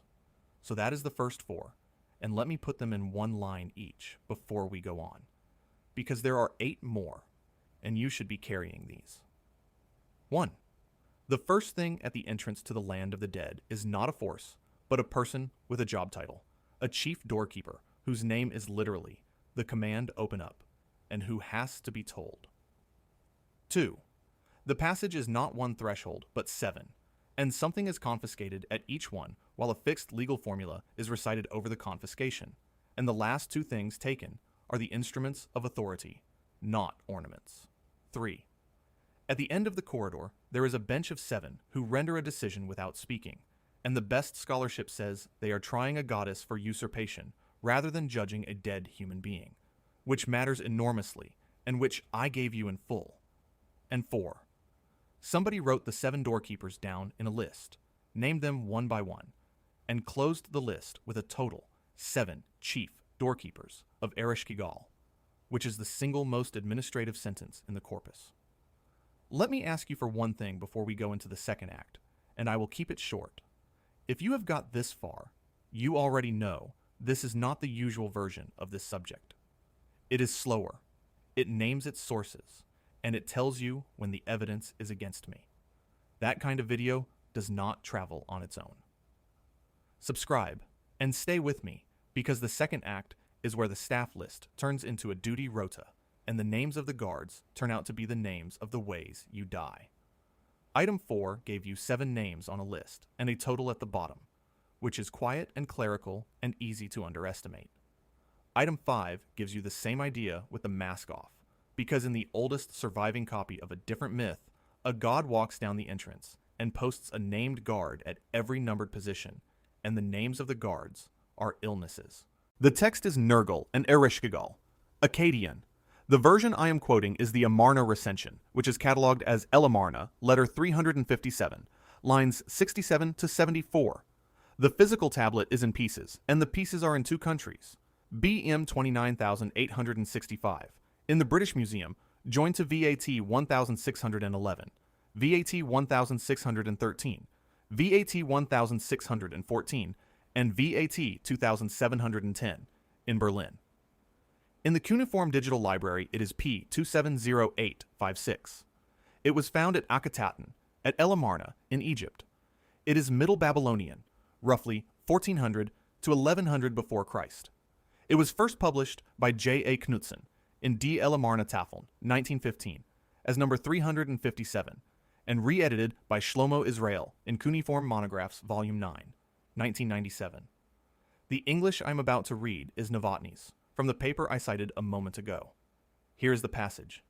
Nergal stations a being at each door, counting upward. He stationed a god at the first, a god at the second, somebody whose name is broken at the third, Mutabrik, which means continuous flashes of lightning, at the fourth, Sharabdu, which means bailiff, at the fifth, Rabisu, which means lurker, at the sixth, Terid, which means ousting, at the seventh, Idiptu, which means wind, at the eighth, Benu, which means epilepsy, at the ninth, Sidanu, which means vertigo, at the 10th, Mikit, which means collapse, at the 11th, Bel-Uri, Lord of the Roof, at the 12th, Umu, burning fever, at the 13th, and Libu, scab, at the 14th. And then the order that comes immediately after it, in line 75. Babatulu Puta, let the doors be opened. I want to be precise about what that passage is doing, because it is easy to hear it as atmosphere, and it is not atmosphere. It is not saying the way down is frightening. It is not saying there are monsters. It is going through the positions in numerical order and assigning a named entity to each position, and then issuing the instruction to open. That is a rota. Somebody in the 14th century before Christ wrote a duty rota for the entrance to the land of the dead. Now the mainstream, and here's the thing about this item that I love, the scholar whose translation I just read does not agree with the obvious reading of it, and he says so in the same paper. Novotny's argument is that there are not 14 gates. He proposes that the Akkadian word babu, which normally means gate or door, is being used here in a secondary sense that nobody had suggested before him. Door leaf, as in the two halves of a double door. 7 gates, 2 leaves each, 1 demon per leaf, 14 demons. And he is completely honest about the strength of his own case. Due to the complete lack of textual evidence, he writes, both theories are purely speculation. That is a scholar publishing his own idea and telling you in the same breath that he cannot prove it. And he prints the dissent against himself in his own footnote. Guy Wilhelm suggested to him privately that Babu may have no such secondary meaning at all, and offered a different picture instead. A gate structure with an inner and an outer doorway. So Nergal is posting 2 guards per gate, 1 at the outer door and 1 at the inner. Different mechanism, same arithmetic, which means every serious reading of this passage arrives at the same place. 7 gates, 14 guards. The argument is about carpentry. And notice what nobody in that argument disputes. Nobody says the passage is not enumerating posts. Nobody says the ordinals are decorative. The disagreement is entirely about how many pieces of wood are hanging in the doorway. The thing I am pointing at, that a Bronze Age text organizes the entrance to the afterlife as a numbered list of positions with a named entity assigned to each, is untouched by the answer. That is what makes this item strong. Its evidence survives its own scholarly quarrel. 5 things under it, and the first one is the reason I built the whole video around this passage. The guards are the symptoms. Read the list again and hear what it actually is. Lightning, wind, epilepsy, vertigo, collapse, burning fever, scab. Those are not names of monsters in the way you are used to monsters being named. Those are the things that happen to a body. That is a physician's list. The staff of the door and the catalog of ways you die are the same catalog. Somebody looked at the entrance to the land of the dead and populated it with the illnesses that bring people to it. The doorway is manned by its own causes. Second, and this cuts against reading them as purely medical, 2 of the names on that list are not diseases at all. They are jobs. Sharabdu means bailiff, and Rabisu, which is usually translated lurker and sounds appropriately sinister, is also an entirely ordinary Akkadian word for a court official, a commissioner, a bailiff, A man who is posted somewhere to watch and to seize on the authority of someone else. So at Gate 5, in among the fevers and the collapses, there is a court officer. Not a metaphorical one. The same word you would use for the man who turns up at your house about a debt. Third, and this is the fact I find hardest to get over. That tablet was found in Egypt. It came out of the archive at Akhetaten in the Amarna correspondence, which is mostly diplomatic letters between the Egyptian court and everybody else in the Bronze Age world. And in among the letters, there are a handful of Babylonian literary texts, and they are there because they were school material. Egyptian scribes were learning Akkadian, which was the diplomatic language of the age, and they practiced on Babylonian stories. So this passage, the numbered posting of the 14 guards, traveled to Egypt in the 14th century before Christ as a language exercise for diplomats. That is how the oldest copy of it survived. Not because anyone worshipped it, because somebody was doing his homework. Fourth, the object itself is split between two countries, exactly like the Inanna manuscripts were. One piece in London, the joined pieces in Berlin. If you wanted to lay the whole tablet out flat and read it in one go, you would need permission from two museums in two capitals. There is something appropriate about that, given what the text is about, and I am not going to labor it. And fifth, the story got more procedural over time, not less. O. R. Gurney published the Sultan Tipi version of Nergal and Ereshkigal in Anatolian Studies, Volume 10, 1960, pages 105 to 131. The Amarna version runs to roughly 90 lines. The later version runs to roughly 750, 8 times longer. Now, some of that is ordinary literary expansion, more scenes, more dialogue. But the direction of travel is worth noticing across this whole subject, and I will keep pointing at it. The later the text, the more staff it has, the more titles, the more numbered positions. If this were a memory of something real, decaying over time, you would expect the detail to thin out. It thickens, and the current standard critical edition, if you want the full late version, is Miko Luko and Simonetta Pontia, the standard Babylonian Myth of Nergal and Ereshkigal, published in the State Archives of Assyria Cuneiform Texts series in 2013. Item 5 gave you 14 posts and the guards who stand on them, and every one of those guards is an obstacle, something in your way. Item 6 is the opposite kind of staff entirely, because these three are not in your way at all. They are doing the work. A middle manager, a boatman, and a woman with a tablet in her hands, reading out loud. Start with the vizier. His name is Namtar, in Sumerian and in Akkadian, and the name means fate. He is the Sukal of Ereshkigal, which is the standard Mesopotamian word for a vizier, a minister, the official who carries out the will of a superior and speaks in their name. Jacob Klein, writing in 1998, describes him as the personification of unavoidable fate, and implicitly of death itself, and notes that he is particularly associated with headaches and pains of the heart. In the Akkadian descent of Ishtar, when the queen of the dead wants the intruding goddess destroyed, she does not do it herself. She gives an order to Namtar, and he releases 60 diseases against Ishtar. He has a department, and his wife, Hushbishag, is called the stewardess of the underworld in the Great God List and equals Anum in W. G. Lambert's 1972 treatment of it. There is a household staff, and here is a fact about Namtar that I think is more interesting than anything else about him. The Sumerian poem does not have him. Inanna's Descent, the older text, in the older language, contains no vizier. He appears in the Akkadian version. The middle manager was added. Second, the ferryman. Humut Tabal, Akkadian. The name is an imperative, and it means take him away quickly. That is not a name.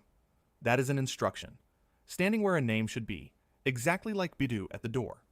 He turns up on tablet 10-057 in Berlin, in the Crown Prince's roll call, described as the ferryman of the underworld, and given the head of an Anzu, which is the great lion-headed eagle of Mesopotamian art.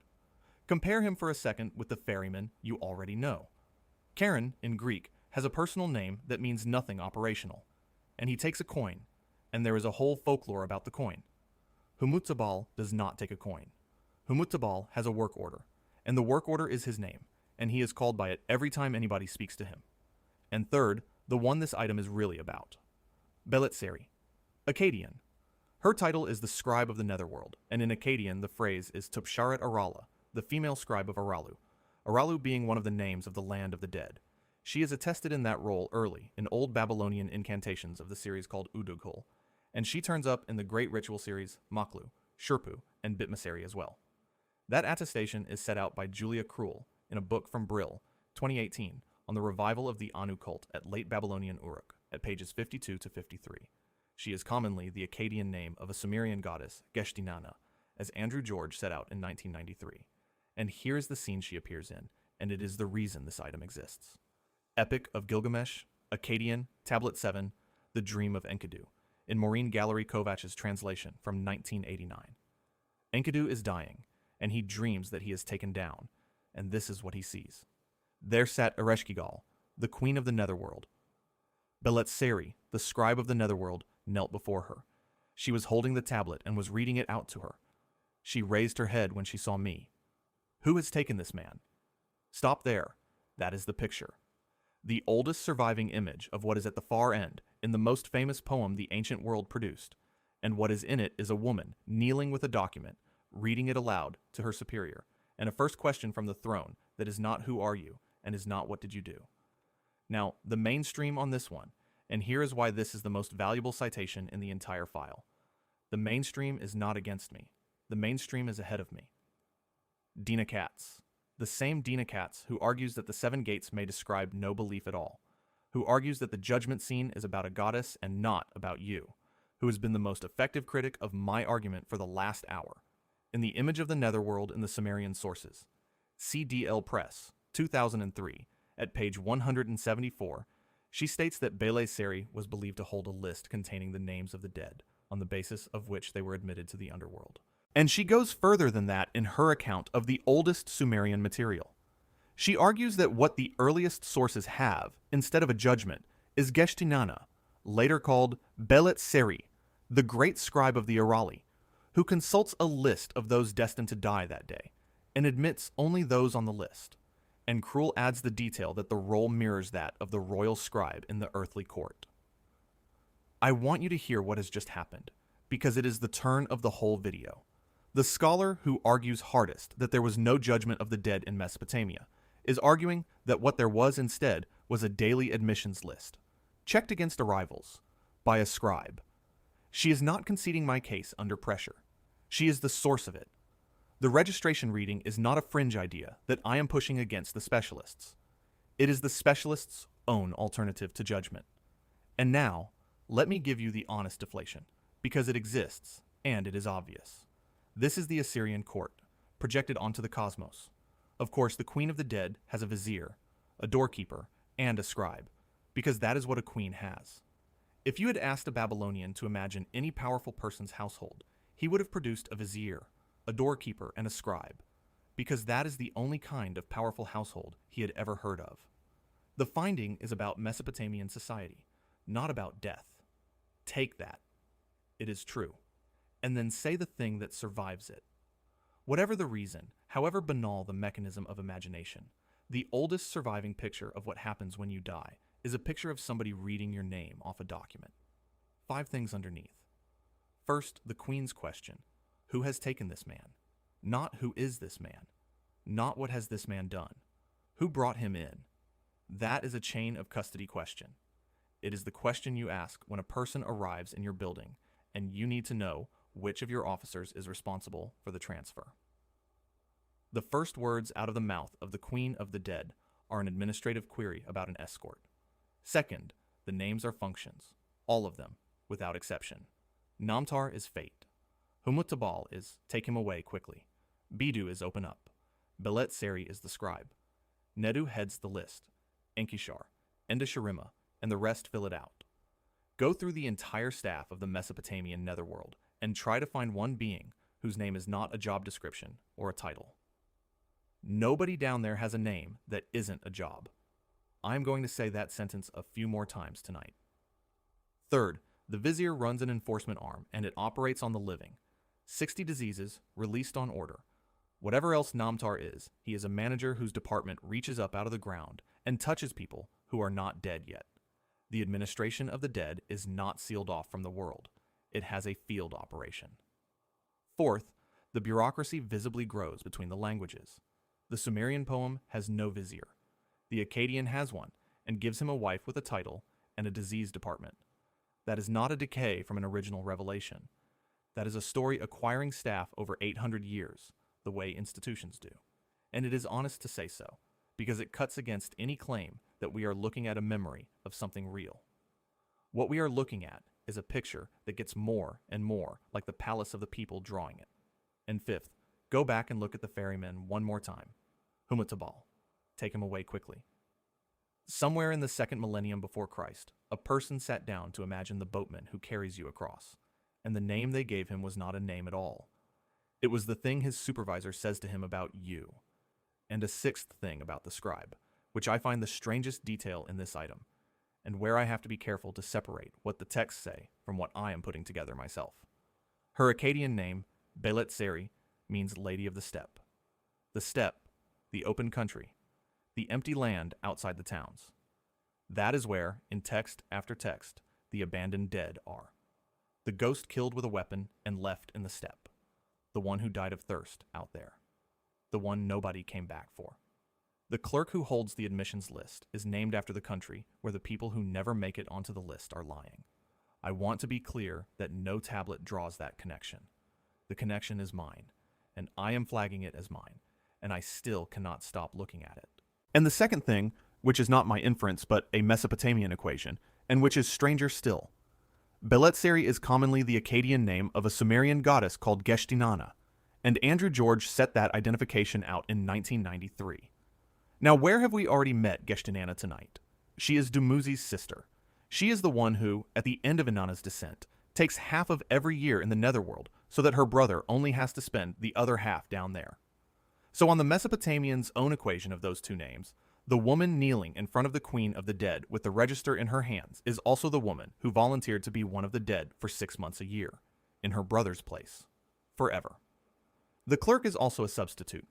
I am not going to build a theory on it, because the equation of two goddesses in a god list is not the same thing as one poem saying both things about one person. But it is there, in the record, and it is the same figure Katz names in her account of the earliest material. Geshtinana, later Belet Seri, the great scribe of the Arali, who consults the list of those destined to die that day, and admits only those on it, not a judge, not an accuser, a woman with a document, comparing arrivals against a roster, and turning away anyone who is not on it, which raises the question that item 11 is going to be about, and I want to plant it here so you carry it with you. What happens to the ones who turn up and are not on the list? Item 6 gave you 3 officials at their desks inside somebody else's story, glimpsed in a dying man's dream and in the middle of a myth.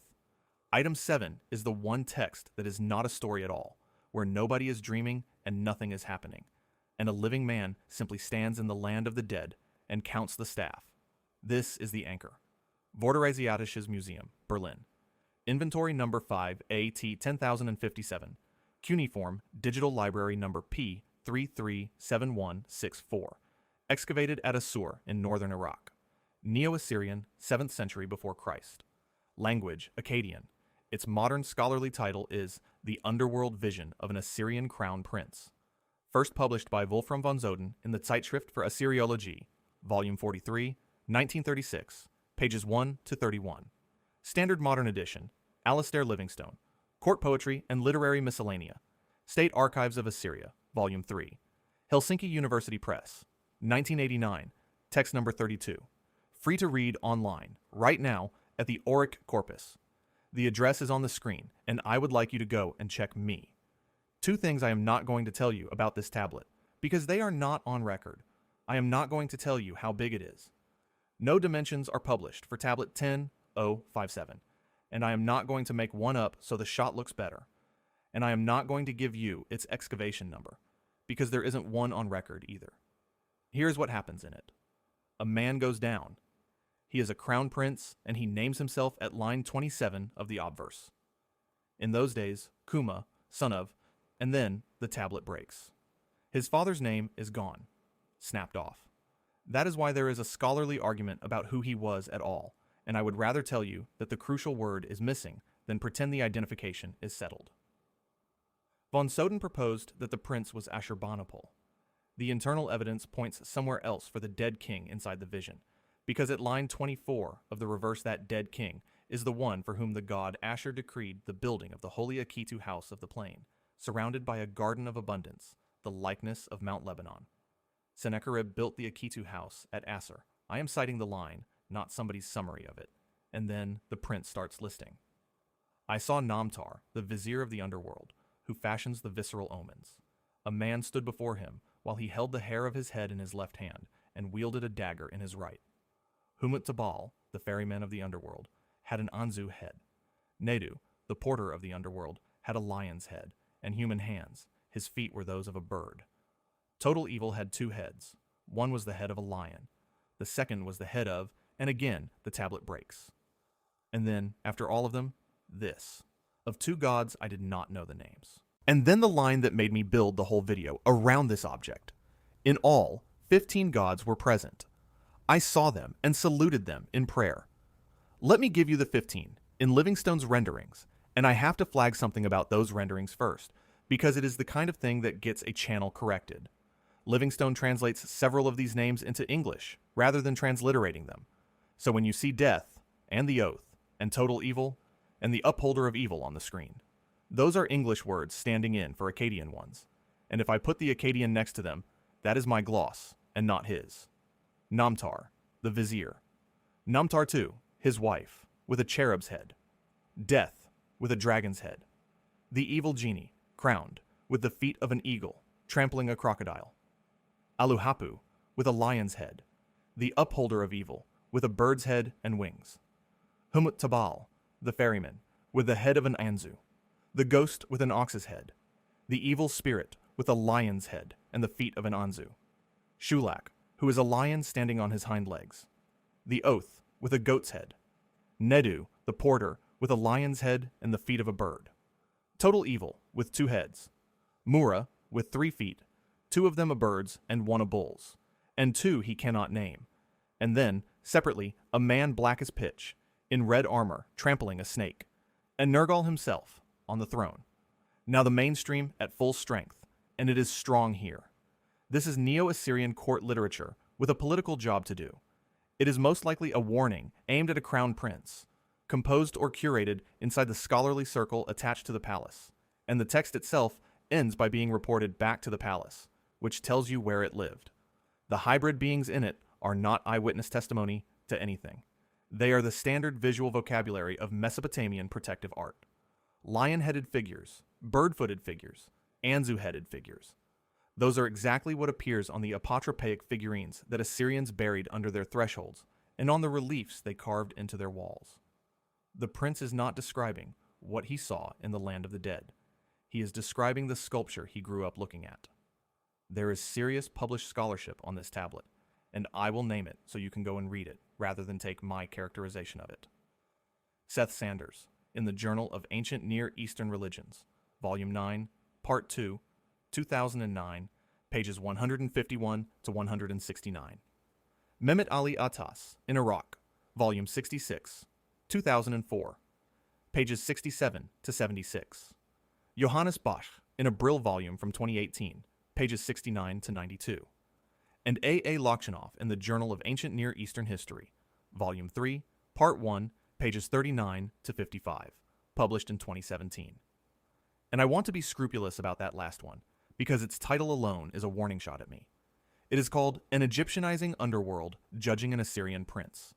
Question mark. Which means a serious scholar has argued in print that the way judging works in my anchor text may be Egyptian influence rather than native Mesopotamian. I have not read the paper. I am not going to characterize its argument beyond its title. But if I built the case for judgment on this tablet, that is the counter-argument coming down the road at me, and you deserve to know it is there. So here is my reading, and it does not require the vision to be true, and it does not require the beings to be anything other than palace sculpture. The organizing principle of the text is a roll call. That is the finding. It does not say the underworld was terrible. It does not describe the atmosphere, the temperature, the smell, the sound. It says, I saw this one, and this one, and this one, and this one, and then it stops and gives a total. A man has a vision of hell, and his instinct, the shape his mind reaches for, is to tally. 6 things underneath this, and they are the best 6 in the video. First, the counting line. In all, 15 gods were present. Read it again. 15. He is not saying the place was full of terrors. He is closing a list. If you handed that sentence to somebody without context, they would guess it came off an inventory. Second, and this is what convinces me, the roll call is not just a literary flourish. 2 of them he cannot identify. Of 2 gods, I did not know the names. An incomplete roster is more convincing than a complete one. A writer inventing a catalog of hell for effect does not put gaps in it. A man producing a report of what he saw does, because there were 2 he could not place, and he wrote that down instead of guessing. Third, look at what Namtar is doing in this text specifically. The vizier of the underworld, who fashions the visceral omens. The visceral omens are the liver omens, the divination that the Assyrian state actually ran on. Kings did not move armies without them. And here, the manager of the land of the dead is also the one who makes the organs come out the way they come out. The Department of Death and the Department of Intelligence share a head of section. I do not think you can overstate how strange and how bureaucratic that is. Fourth, even the execution has an intercessor with a job title. At reverse lines 13 to 16, Nergal takes the prince by his forelock and pulls him in front of him, and the prince says, "My bones shivered." And the killing is stopped, and it is stopped by Isham, who is Nergal's advisor. Do not kill the man, O king of the wide underworld. There is a man whose job it is to be the voice at the shoulder of the king of the dead, and he uses it, and the king listens. Even the moment of maximum terror in this material has a second official in the room. Fifth, and this is where I have to be most careful, because there is exactly one place in this entire corpus where light appears, and it appears here, and it is not what you have been told it is. At reverse line 20, then I will not pass a verdict of annihilation on you. And at reverse 27, the threat spelled out. The luminous splendor of his terrifying majesty will throw you down instantly until you are but wind. That radiance is Melamu, the terrifying brilliance that belongs to a god in Mesopotamian thought. It is the only light in this material. It belongs to Nergal, and it destroys you. I am not going to edit that into sounding like the light at the end of a tunnel, because it is the opposite of that. The one-time light shows up in the land of the dead. It is a weapon. And sixth, the ending, which I think is the single most revealing thing on the tablet. The prince comes back up, and he is out of his mind. At reverse 31 to 35, he flew into the road like an arrow, scooped up into his mouth the dust from street and square, continually letting out terrified shrieks. And then the text ends, and it does not end with a moral, and it does not end with a prayer. There is a scribe who has overheard all this, and he is a corrupt one, and he takes the report to the palace, saying, "Let this be my expiation." He had taken bribes. His act of atonement is to file the document. That is how the closest thing to a Mesopotamian account of hell ends. Not with a lesson, with a delivery. And a seventh thing about the man who wrote it down, because there is a name attached to the end of the tablet, and there is a story in it. Von Soden, the first editor, proposed not only that the prince was Ashurbanipal, but that the scribe named at the end of the text was a man called Arad Gula, a scholar active under Esarhaddon, who lost his standing under Ashurbanipal. That is a speculation from 1936, and I am labeling it as one, but hold it up next to the last lines of the tablet. A scholar who has taken bribes, whose position has slipped, hears a terrifying account of the land of the dead, and carries it to the palace, and says, "Let this be my expiation." If that identification is right, then what we are reading is a piece of court politics conducted through a vision of hell, filed by a man trying to get back into favor. If it is wrong, it is still a document that ends with a report being submitted upward. And I want to say something about the object's silence. We do not know how big Tablet 10057 is. We do not know its excavation number. We do not know the prince's father's name, because the clay is broken exactly there. We do not know for certain which prince it is.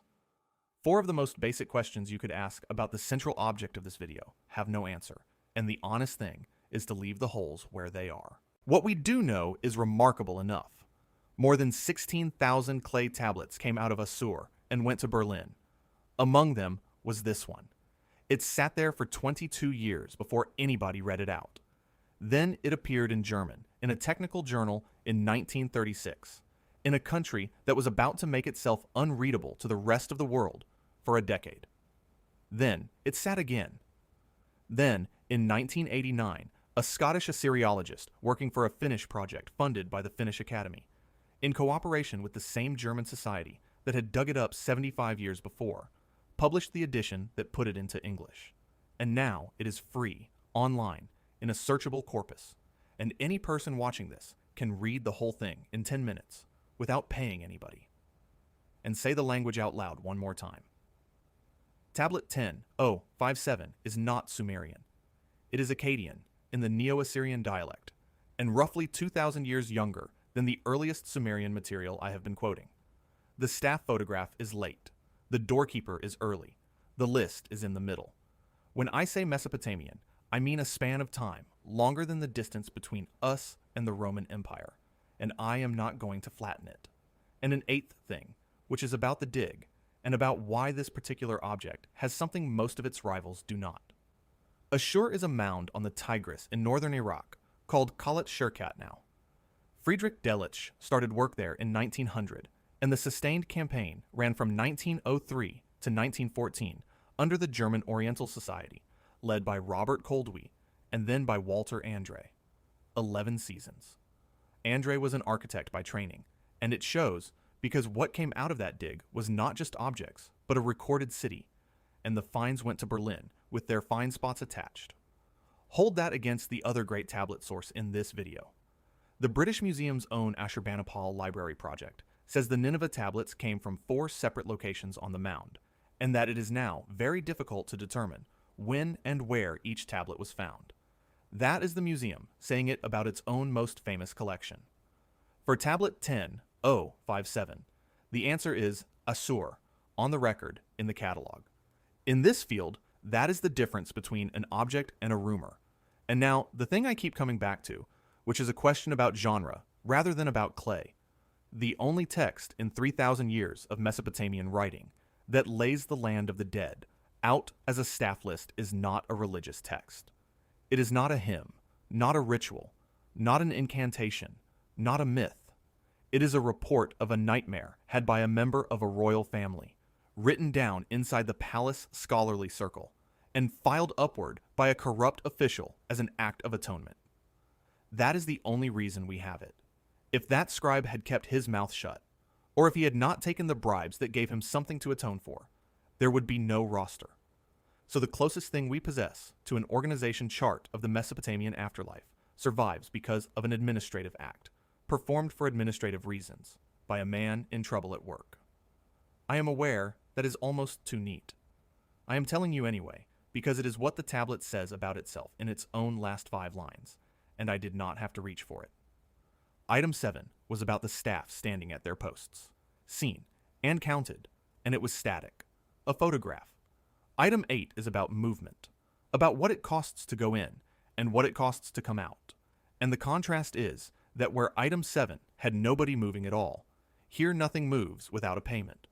2 Sumerian texts, and they disagree with each other, and I am going to run them against each other rather than pick. The first is The Death of Gilgamesh, Sumerian, ETCSL 1.8.1.3, the Nebrew version, lines roughly 8 to 28. And what it contains is a list of what the dying king takes down with him, and who he gives it to. He set out their audience gifts for Ereshkigal. He set out their gifts for Namtar. He set out their surprises for Dimpikug. He set out their presents for Neti. He set out their presents for Ningish Zeta and Dumuzid. And it keeps going. Enki and Ninki. Enmul and Ninmul. Endukuga and Nindukuga. Endashurima and Nindashurima. Enmu Utula. Enmeshara, the maternal and paternal ancestors of Enlil. Shulpa-E, whom the text calls the Lord of the Table. Sumugan and Ninhur Saga, the Anuna gods of the Holy Mound, the great princes of the Holy Mound. And then it does something I did not expect the first time I read it. It carries on past the gods and pays the dead clergy by grade. The dead En priests, the dead Lagar priests, the dead Luma priests, the dead Nindajir priestesses, the dead Gudu priests. Every tier gets something. the queen at the top of the list, the doorman on it too, and then the deceased staff of the temples, sorted by rank. The second text is the rule about coming back out, and it is in Inanna's descent, at lines around 285 onwards. If Inanna is to ascend from the underworld, let her provide a substitute for herself. Now the mainstream, at full strength, and it is a good deflation. The Death of Gilgamesh gift list is a funerary ritual text describing a royal burial deposit.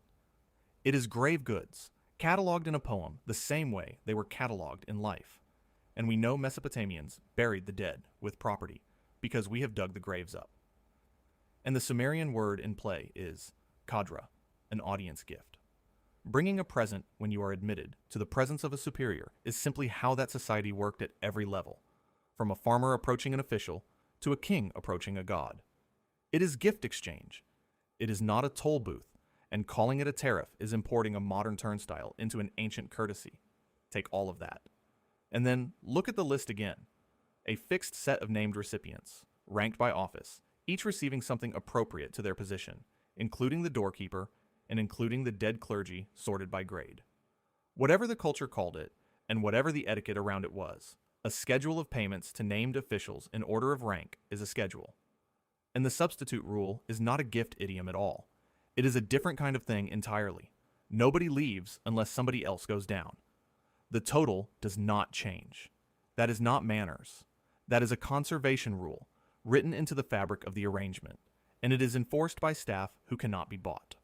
7 things under this item, and the 6th one is going to contradict the first, and I'm going to leave the contradiction standing. First, the enforcers take nothing. The Gala, the demons who come up to collect the substitute, are described in Inanna's descent in a line I find genuinely chilling. They know no food, know no drink, eat no flower offering, and drink no libation. In a text that has just spent 30 lines listing who gets paid what, the collection agents are specified as the one part of the arrangement that cannot be paid. The gift economy runs all the way up to the queen, and it stops dead at the men who come to your house. Second, what they do instead. They tear away the wife from a man's embrace. They snatch the son from a man's knee. They make the bride leave the house of her father-in-law. Notice the pattern in those 3 lines. It is not that they kill, it is that they remove people from households. Every one of those images is a person being taken out of a family arrangement. That is the specialism. Third, the substitute rule actually operating, because the poem shows you it working. Inanna comes back up, escorted by the collectors, and they want their body, and after a long and ugly search, she hands over her own husband, Dumuzi. And then, in the closing lines, at around 404 to 410, Dumuzi and his sister Geshtinana split the year between them, half each, which means the debt is not canceled and it is not forgiven. It is spread out. Somebody is down there at all times. The books balance. Fourth, both ends of the hierarchy get paid. Ereshkigal is at the top of the gift list. Neti, the doorman, is on the same list.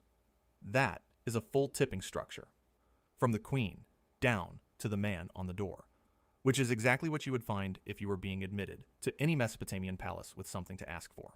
Fifth, the dead have grades.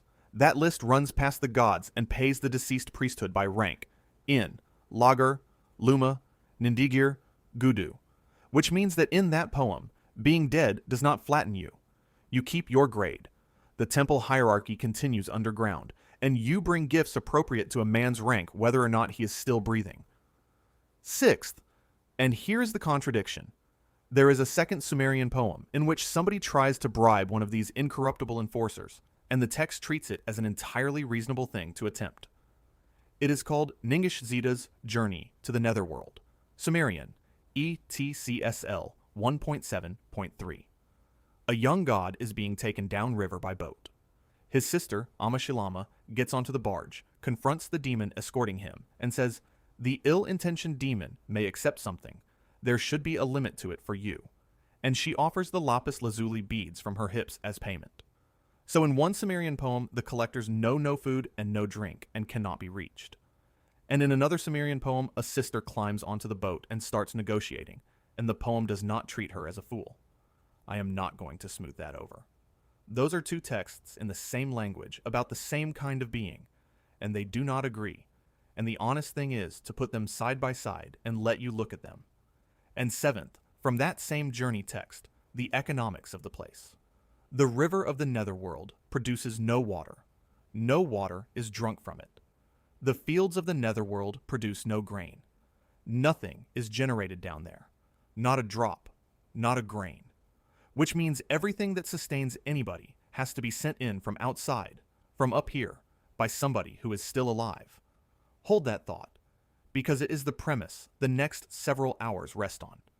And while we are on rivers, there is something I owe you, because it is a genuine hole in the picture I have been building, and one of the great names in the field says so directly. W. G. Lambert, in his essay, The Theology of Death, in Death in Mesopotamia, edited by Bent Alster, Copenhagen, 1980, pages 53 to 66, points out that there are two entirely separate traditions about how you get in. One is the road through the seven gates, which is the one I have been showing you all night, and it is in Inanna's descent, in Ishtar's descent, in Nergal and Ereshkigal, and in the doorkeeper list on car 142. The other is crossing a river called Huber, and Lambert's verdict is this: these two traditions about entry to the netherworld are nowhere harmonized in ancient texts, and we should not attempt to do so. He is right, and I am not going to attempt it. There is a gate tradition, and there is a river tradition, and the Mesopotamians never joined them up. And every time somebody in this genre draws you a single tidy map with a river leading to a gate, that map is a modern invention. And there is one more thing about where the place even is, and it is stranger than the version you know. Katz's argument, which is the actual thesis of her book, is that the picture changed over time. The older Sumerian conception is horizontal. The land of the dead is not under your feet. It is out past the mountains, at the level of the horizon.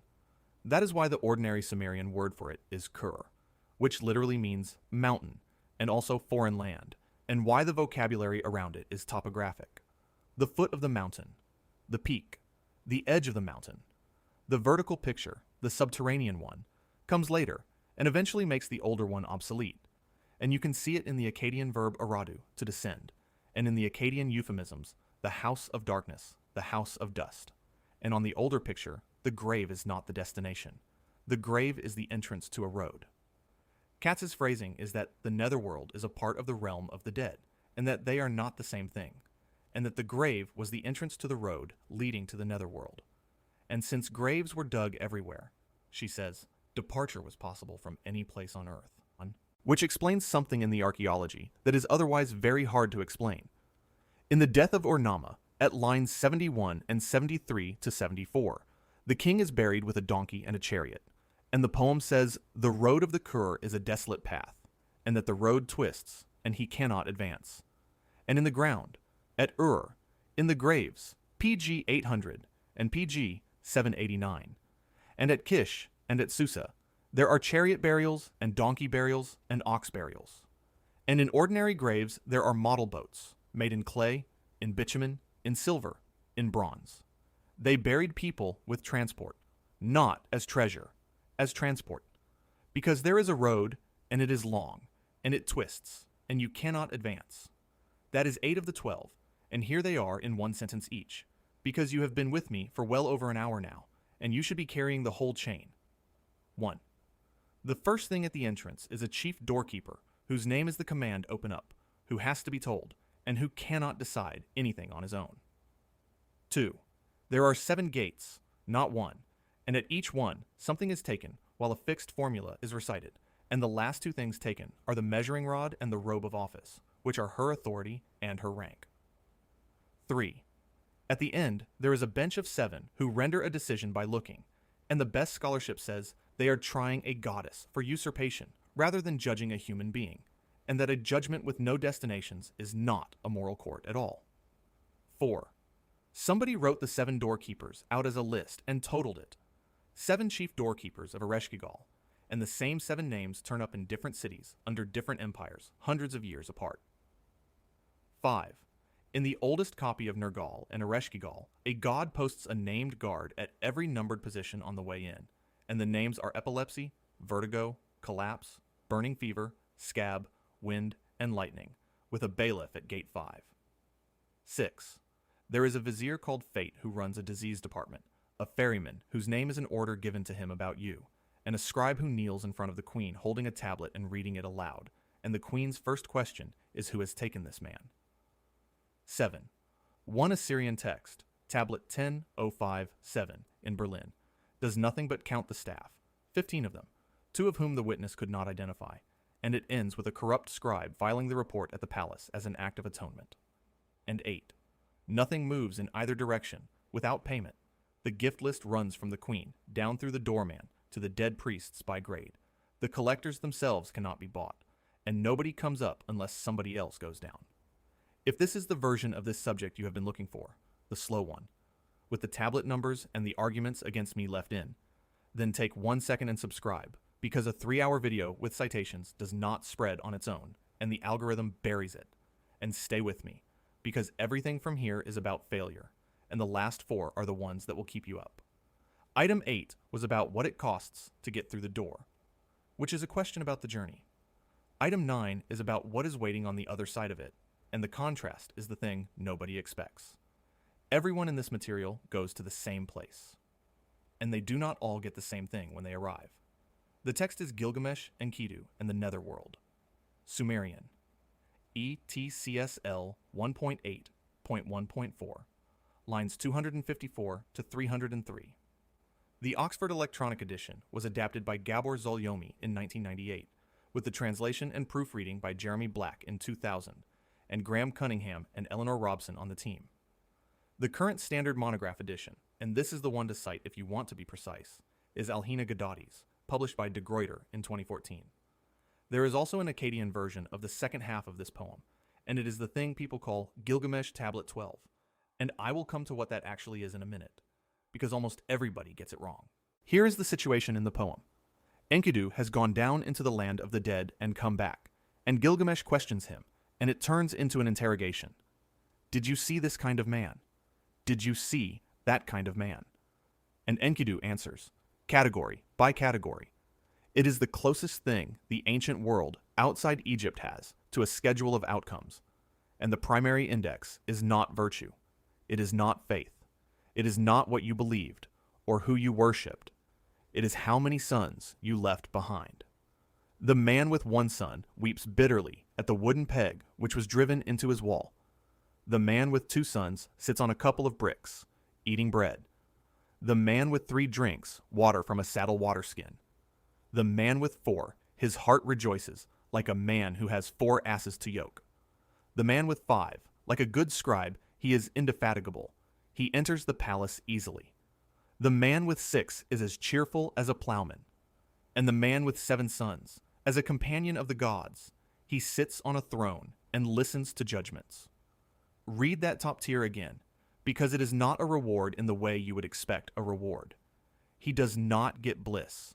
He does not get rest. He gets a seat and a function. The best outcome available to an ordinary Mesopotamian man is that he joins the bench.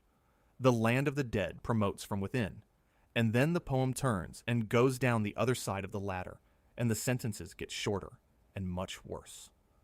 The palace eunuch. Like a useless Alala stick, he is propped in a corner. The woman who never gave birth. Like a pot, and the word is broken, she is thrown away violently. She gives no man joy, the man with no heir. Like him who, and the text is damaged again, bricks, he eats bread. The leper. He twitches like an ox as the worms eat at him, and the man who fell in battle. His father and mother are not there to hold his head, and his wife weeps. I am going to stop there for a second, because 2 of those lines are the most brutal sentences in the entire Mesopotamian corpus, and they do not need me talking over them. Propped in a corner, like a stick that has no use. Thrown away violently, gives no man joy. That is what a Sumerian scribe wrote down about a man who could not have children and a woman who did not have them. Now, the Akkadian version says something different about the battle dead, and this is exactly the kind of detail I want you to have, because it proves we are reading the texts and not summarizing a summary. In George's edition, Tablet 12, lines 148 to 149, the question is asked again, did you see the one who was killed in battle? And the answer comes back, I saw him. His father and mother honor his memory, and his wife weeps over him. George notes that the idiom is literally to hold up his head. So the Sumerian says the parents are not there. The Akkadian translation of the Sumerian says they are. The later foreign language version of the poem is gentler than the original. That is a real divergence. It is checkable, and anyone who blends the two into one comforting line about the honored war dead is fusing two texts that disagree. And in the same Akkadian passage, at lines 146 to 147, there is the ordinary death, the good one, the one everybody wants. He lies drinking clear water on the bed of the gods. That is the reward. Clean water and a bed, not light, not glory. Water. Now the part almost nobody uses, and I think it is the strongest single piece of evidence in this whole video for what I am arguing. There is more than one manuscript of this poem, and they do not all contain the same entries. The Ur manuscript, catalogued as UET6, 58, has categories in it that the Nippur version does not have, and they are moral categories. Him who had no respect for the word of his mother and father. And the answer, O my body, O my limbs, he never ceases to cry. Him who was reached by the curse of his mother and father, he is deprived of an heir. His spirit roams about. Him who lied to the gods while swearing an oath, he drinks at the libation place, at the entrance to the netherworld. And the citizen of Girsu, who refused water to his father and his mother. Look at the second of those, because it is the whole argument in one line. The man cursed by his parents is deprived of an heir, and his spirit roams. The punishment for the moral failure is an administrative consequence. He does not go to a worse place. There is no worse place. What happens to him is that the paperwork fails, and then he is outside, wandering. Katz notes that this poem links the fate of the dead directly with their previous conduct of life, and she also notes in the same breath that Utu's judgment of the dead is not mentioned in this poem at all, nor is any other divine intervention, which gives you the strangest fact in the entire subject, and I want to say it as plainly as I can. The outcome is graded, and there is no judge. Nobody weighs anything. Nobody decides. What you did to your parents changes what happens to you, and it changes it by changing whether there is anybody left to feed you. The moral consequence and the clerical consequence are the same consequence. Now the mainstream, and there are two deflations, and both are good. The first is that this is a social document and not a theological one. It is propaganda for having sons. In a society where your condition after death depended entirely on whether descendants kept up the offerings, a poem that grades the dead by the number of their sons is doing a job, and the job is encouraging people to have sons. The 7-son tier rewards demographic success. The eunuch and the childless woman are at the bottom because they cannot generate offerings, not because anybody thought they were wicked. It is about family structure, not about the afterlife. The second is about Tablet 12, and here I have to make a correction that this entire genre gets wrong, including some quite respectable people. You will hear it said that Andrew George called Tablet 12 an inorganic appendage, or that Jeffrey Tigay did. Neither is true. The phrase inorganic appendage belongs to E.A. Spicer in his introductory note to Tablet 12 in Ancient Near Eastern Texts Relating to the Old Testament, edited by James Pritchard, Princeton, 1st edition 1950, and at page 97 of the 3rd edition of 1969. Tigay does use the phrase in his book The Evolution of the Gilgamesh Epic, University of Pennsylvania Press, 1982, but he attributes the view to Morris Jastrow. And Andrew George never uses it at all. What George actually says is more interesting than the cliché. In the Babylonian Gilgamesh Epic, Oxford University Press, 2003, he holds that Tablet 12 is incontrovertibly an addition. His reasons are technical, and they are good ones. It is a near word-for-word translation of a Sumerian poem, unlike the free adaptation the rest of the epic makes of its sources. It reads like prose and is missing the rhythm of Babylonian verse. Enkidu dies twice, once in the epic proper and again here. And tablets 1 to 11 already form a complete frame, beginning and ending on the walls of Uruk. He also rejects, and I quote his own description of the idea: the perverse but strangely tenacious notion that the scribe Nabuzukup-Kinu made the translation. That scribe's copy, made at Kalhu, is dated to 705 before Christ, but it derives from an older master copy, and the vocabulary of the translation is Middle Babylonian. George's conclusion is that it was appended when the standard version was redacted, and that it is the product of a Middle Babylonian editor. And George has a further idea, which he himself calls highly speculative, and which I think is beautiful. The Akkadian translator reordered the last 10 lines. In no Sumerian version does the poem end where the Akkadian ends. The Akkadian ends on the shade with nobody left to feed it. And Gilgamesh is attested from the late 3rd millennium as a figure present at burial and commemoration rites. So Tablet 12 may have been used liturgically. Read out at funerals. And it is not a settled question either. There is a long list of serious people who have argued that Tablet 12 is meaningful or integral.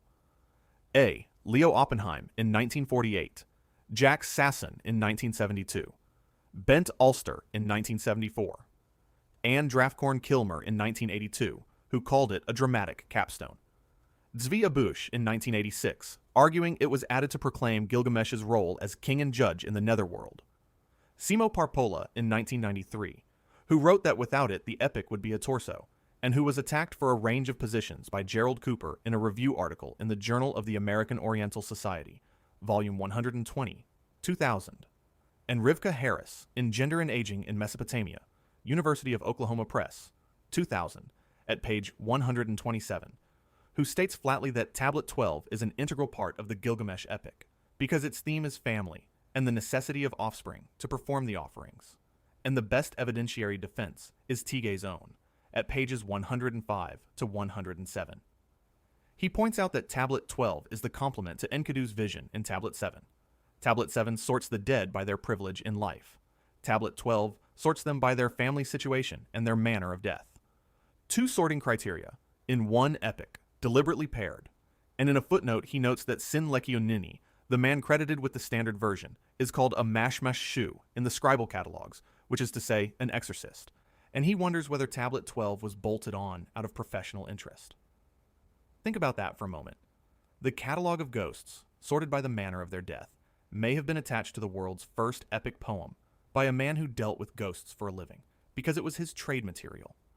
So, on camera, the correct formulation is this. The ancient scribes cataloged it as Tablet 12 of the series, under the epic's ancient name, Shanakbi Imuru. Modern editors think it was bolted on, and the man who bolted it on may have been an exorcist. All three of those are defensible at once. Now here is my answer to the deflation, and I want to be exact about it, because I think the deflation actually hands me the case. Social document, not theological document. Fine, accept it entirely. Then look at what that concedes. It concedes that the afterlife outcome is determined by a countable, recorded, external variable. Not by virtue, not by belief, not by anything happening inside you, by how many people are left alive to file your paperwork. If that is a social document rather than a religious one, then the picture is more mechanical than I was claiming, not less. 6 things underneath. First, the tears are monotonic, and that is not how myths usually work. 1 son, weeping at a peg in a wall. 2, sitting on bricks eating bread. 3, water. 4, the pleasure of a man with 4 donkeys. 5, easy access to the palace. 6, cheerful. 7, a throne, and he listens to judgments. It goes up cleanly, 1 step at a time, in the direction of the number. That is a scale, not a story. Second, say what Tablet 12 is every single time you use it. It is an Akkadian translation of an older Sumerian poem, appended to the epic.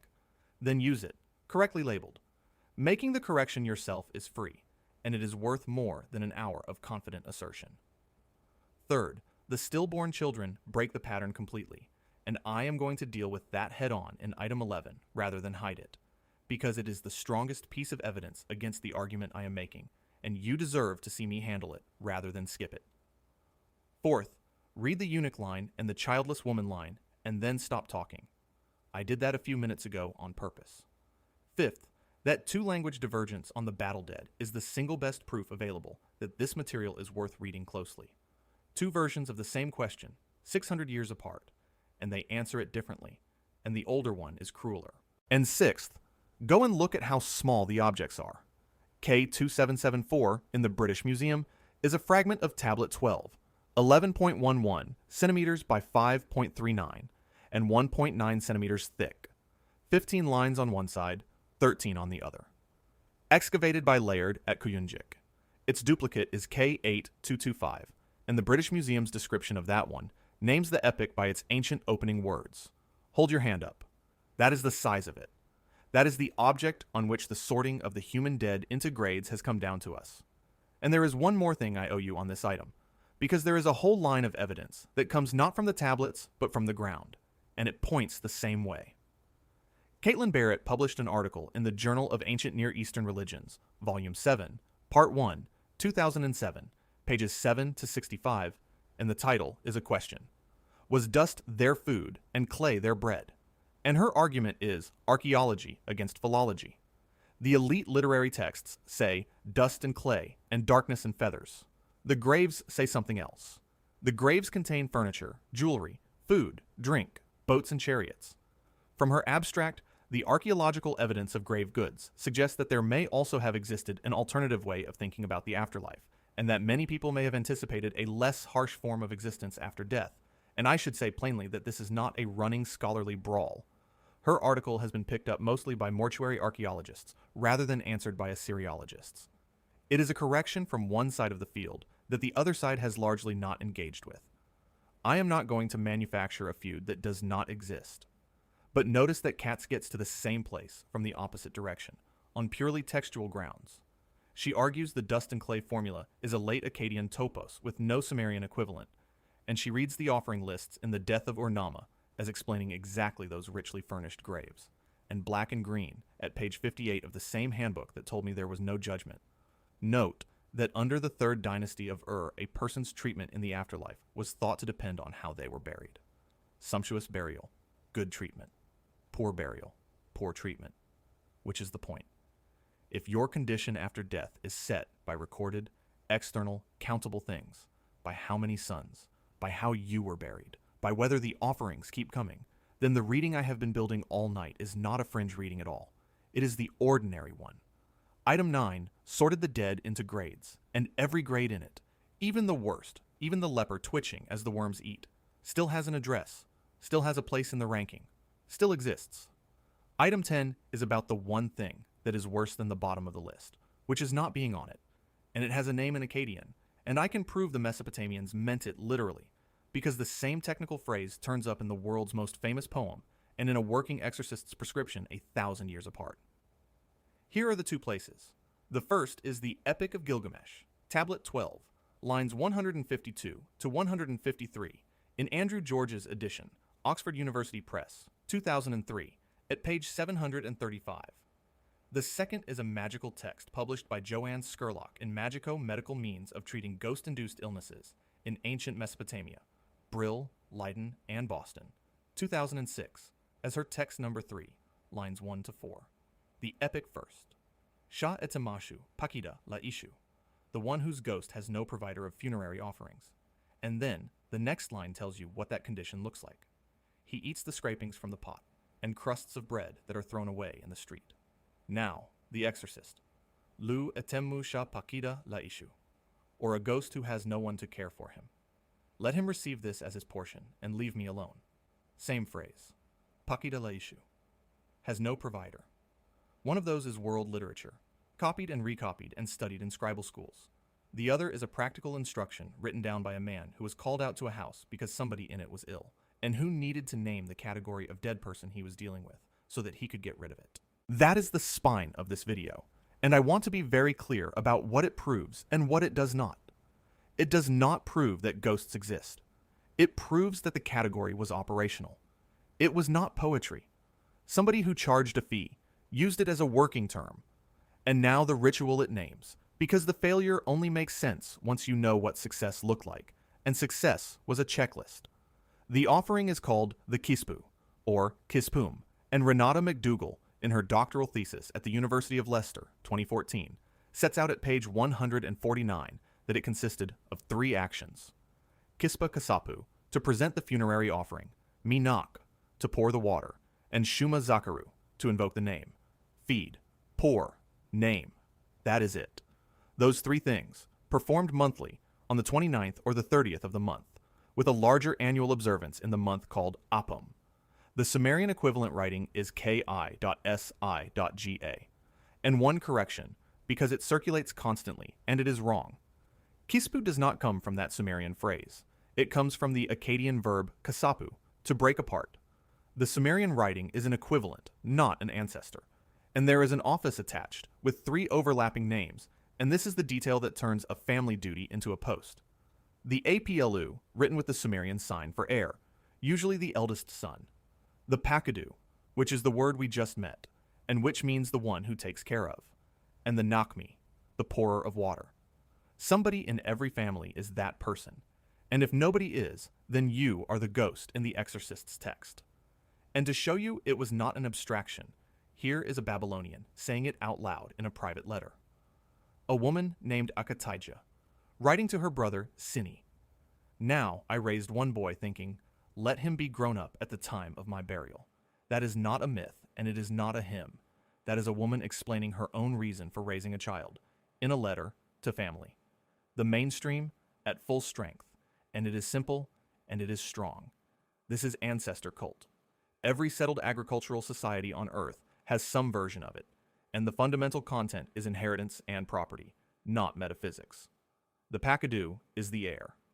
Feeding the dead is how you demonstrate your claim on the estate and your standing in the family. When you call it an administration, you are dressing kinship obligation up in a modern costume. I accept the description, and then I would ask you to look at what is being described.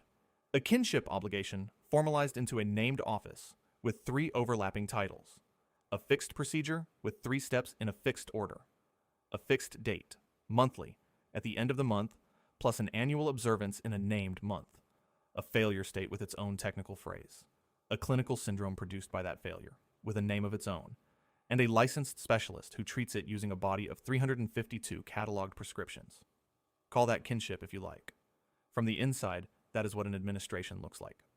6 things underneath, and the first is just an instruction to listen. Read the 2 lines back to back one more time. Sha etemashu, pakida la ishu, from the epic. Luetemu, sha pakida la ishu, from the exorcist's tablet. The man in the poem and the thing the householder thinks is under his bed are the same category of person, and they are named with the same words, 1,000 years apart. Second, the scraps. Look at what the failure state actually consists of. Not fire, not torment, not a demon with a whip. He eats the scrapings from the pot and crusts of bread thrown away in the street. The punishment for having nobody is foraging. That is a starving person going through the rubbish, and that is the worst image the Mesopotamians could produce about the fate of the dead, and it is domestic. Third, the water formula, and it is 11 words long. McDougall gives it at page 150. Above, may his name be good. Below, may his etemu drink pure water. Name above. Water below. That is the entire contract between the living and the dead in one sentence. Fourth, we have the tablet of a named exorcist who did this for his own family. LKA 83 belonged to Kisir Ashur, an Ashipu of the city of Assur, the same city that gave us tablet 10057. I called your name. I called your name among the ghosts of the dead. I called your name for the kispum. I placed food for you in the entrance to your grave. That is McDougall at page 149, working from Akio Tsukamoto's foundational study of the offerings, published in 1985. Fifth, and this is the fact that reorganizes the whole picture for me, they were buried under the floor. McDougall, at pages 151 and 204 to 205, states that burials under house floors predominated according to what evidence we have, and that a good body of graves exists from residential areas at Ur. Those were excavated by Sir Leonard Woolley for the Joint British Museum and University Museum expedition, and published in 1976. And the excavators gave the ancient streets English names, which I find strange every time I read them. Paternoster Row, Straight Street, Baker Square, Niche Lane, Church Lane, Broad Street, Store Street, Quiet Street. Under the floors of the houses on those streets are vaulted brick tombs, some with a little arched doorway, with jars and pots set at the tomb door. And the household altar was often in the same room as the family tomb. So this is not a graveyard on the edge of town that you visit twice a year. Your grandparents are under the floor of the room where you eat. You walk over them, and at the end of every month you put food down and pour water and say their names in the room where they are. And sixth, a caution, because there is a detail everyone repeats, and the archaeology does not support it. You will hear that Mesopotamian graves had libation pipes, clay tubes running down into the tomb, so the water could be poured directly to the dead. The pipe is real in the texts. There is an Akkadian word for it, and the month of the dead appears to be named after it. But McDougall went looking at pages 202 to 203 and could find no published evidence of libation pipes in the graves at Ur. The examples once claimed at Ugarit were argued to be drains by Salz in 1995. The one solid archaeological example is above a royal tomb at Nimrud. So the honest sentence is that the texts describe a pipe, and one has been found above a royal tomb at Nimrud. Not that every grave had one, and I want to slow down on what that obligation actually was, as a thing a person did with their hands, because this is the part of the video the title is pointing at, and it deserves more than a summary. Do the arithmetic on it. The offering is monthly, on the 29th or the 30th. That is 12 times a year, plus the larger observance in the month of Apom. So 13, for your father. And your father did it for his father, and you will need somebody to do it for you. 13 times a year, for as long as anybody is left, which means the obligation is not an event. It is a standing arrangement with no end date written into it. Nobody in that world ever finished, and it is physical, and it is small, not a monument, not a ceremony in a temple with priests. Bread put down, water poured out, a name said out loud. Kisir Asher, the exorcist of Assur, wrote that he placed food for his dead man in the entrance to the grave. The excavators at Ur found the jars and the pots set at the tomb door. And the tomb door, remember, is under the floor of a room in the house, and the household altar is often in the same room. So the whole thing is domestic. You get up, you go into the room where the family tomb is. You put bread at the little arched doorway in the floor. You pour water, and you say a name. That is what stood between a person and non-existence. That and nothing else. Which is why the heir matters so much that the poets built an entire ladder out of him. The Aplu, the heir, usually the eldest son. The Pakidu, the one who takes care of. The Nakmi, the pourer of water. 3 titles for one person, and the person is usually a young man in a house who has to remember what day of the month it is, every month, for the rest of his life, and then produce somebody who will do the same. And what happens when he does not? When the line ends, when the son dies first, when the family leaves, when the house is sold to people who do not know whose bones are under the floor, when a city is taken and the quarter is burned. I have to be honest with you here. I do not have a text that says, nobody sat down and wrote the doctrine of what happens to a dead man when the last of his descendants dies. And if anyone tells you they have that text, I would like to see it. But you can see the shape of the answer, because it is in the exorcist's lists, described from the other end. A forgotten ghost. A ghost who was not invoked by name. A ghost who has no one to care for him. A ghost who has no brother or sister. That is what the failure looks like from the point of view of the living household it turns up in, and reading those categories as the far end of a chain that started with somebody forgetting the 29th of the month is my inference, and I am labeling it as mine. Now here is the part I find genuinely moving, and it is the last thing I will say before we get to the ones who are not there at all. Look at what a Mesopotamian household actually did when it believed an unprovided ghost had come into the house. Look at Scurlock's text number 3, again, at what it is really doing. The exorcist does not know whose ghost it is. That is why the incantation runs through every possibility in a chain. A strange ghost, a forgotten ghost, a ghost who is not invoked by name, or a ghost who has no one to care for him. He is covering the options because the sick person in the bed cannot tell him, and neither can the thing making them sick. And then he does not banish it. He does not destroy it. Read the line.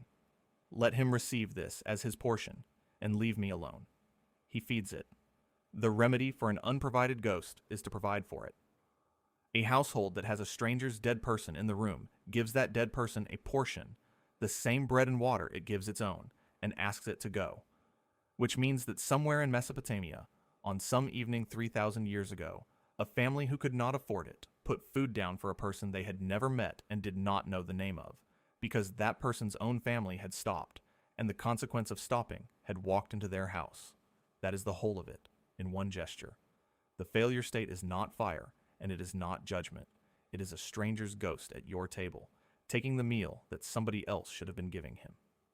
And now, go back to the sentence I asked you to hold on to at the very beginning. You do not refuse the passage. You fail it. Look at what failure consists of in this material. It is not defiance. It is not a wrong choice at a door. It is the 29th of the month arriving and nobody putting the bread down. It is a family line ending. It is a brother who moves to another city. It is a war. It is a house that changes hands and new people living over your bones who do not know your name. Nothing about it is dramatic, and nothing about it involves you at all. By the time it happens, you have no part in it. Item 10 was about the man nobody fed, and however bad that is, he is still down there. He is still in the building. He has an address, even if the deliveries have stopped. Item 11 is the one that goes past that, and it is the real answer to the question in the title. And the contrast is absolute, because the people in this item are not suffering. They are not anywhere.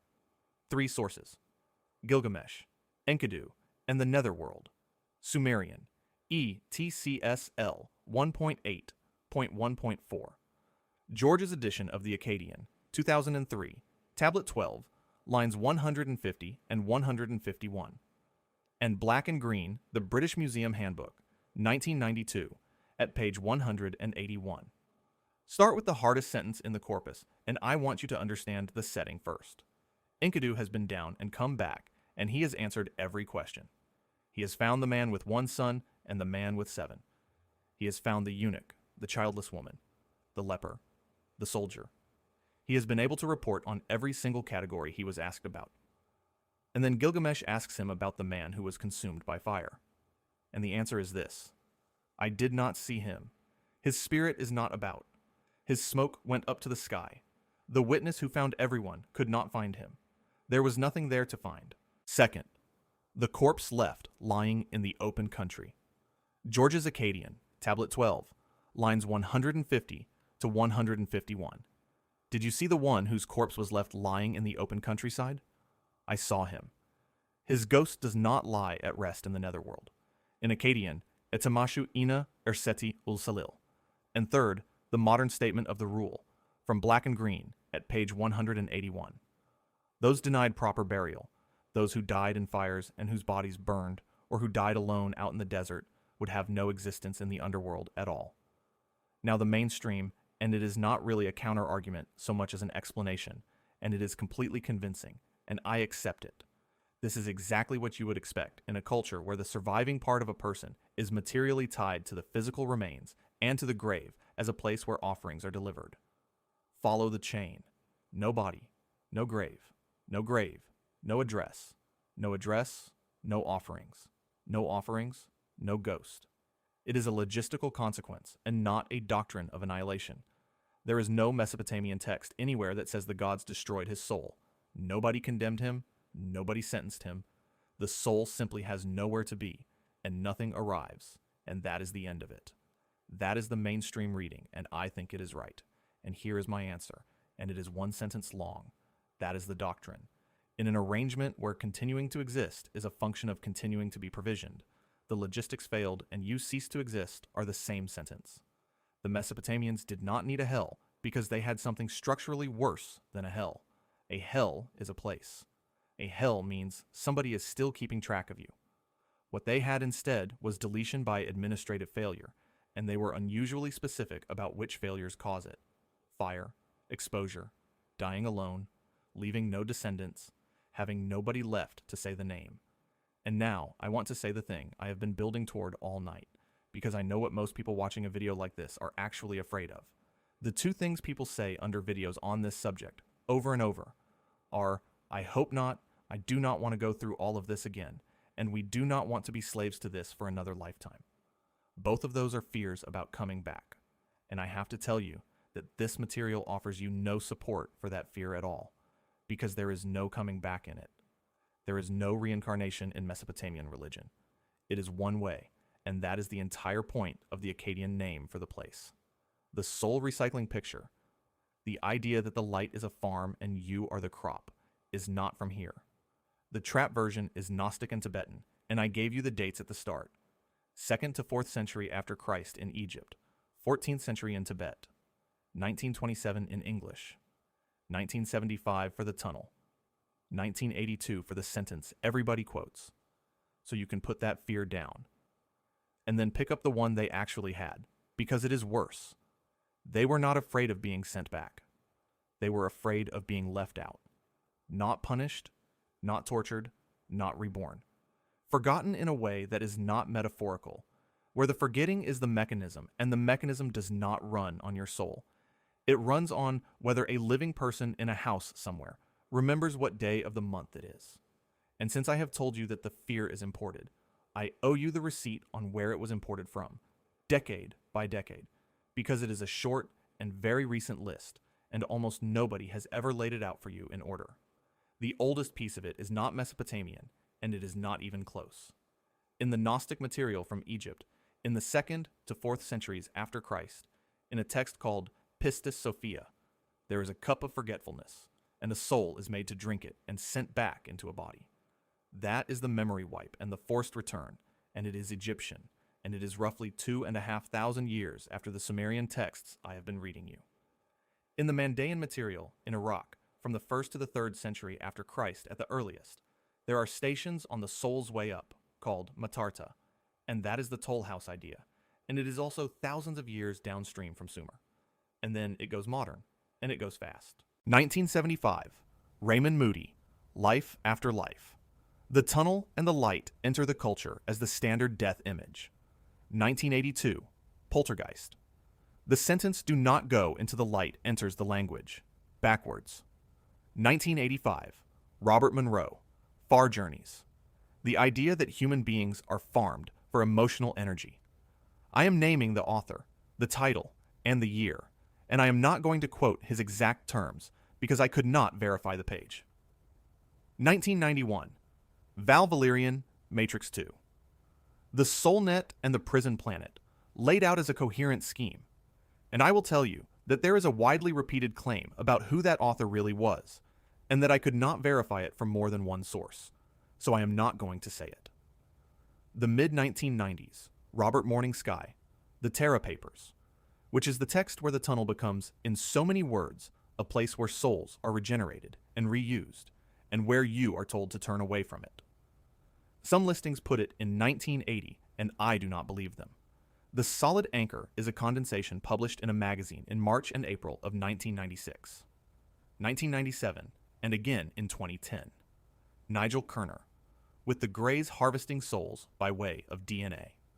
1999, The Matrix, which gives the whole thing a vocabulary that every person under 60 already understands without being taught. 2006, John Lamb Lash, Not in His Image, which takes the word archon out of the Gnostic texts and puts it back into live 21st century use. And 2011 to 2014, Wes Penry, whose papers assemble all of the above into one continuous cosmology, which is roughly the version circulating now. That is the pedigree. 1975 to 2014, with 2 ancient graftings from Egypt and Tibet, and not one single element of it from Iraq, from Sumer, or from Akkad. I am not telling you those authors are frauds, and I am not going to spend your evening attacking them. I am telling you the dates, because the whole claim rests on the word Sumerian, and the word Sumerian does not belong to any of it. 6 things underneath. First, the smoke. His smoke went up to the sky. Cremation is not a burial rite in this world. It is the opposite of a burial rite. It is destruction of the record. In a culture where the grave is the address, and the address is what makes the deliveries possible, burning a body does not release anything, and does not purify anything.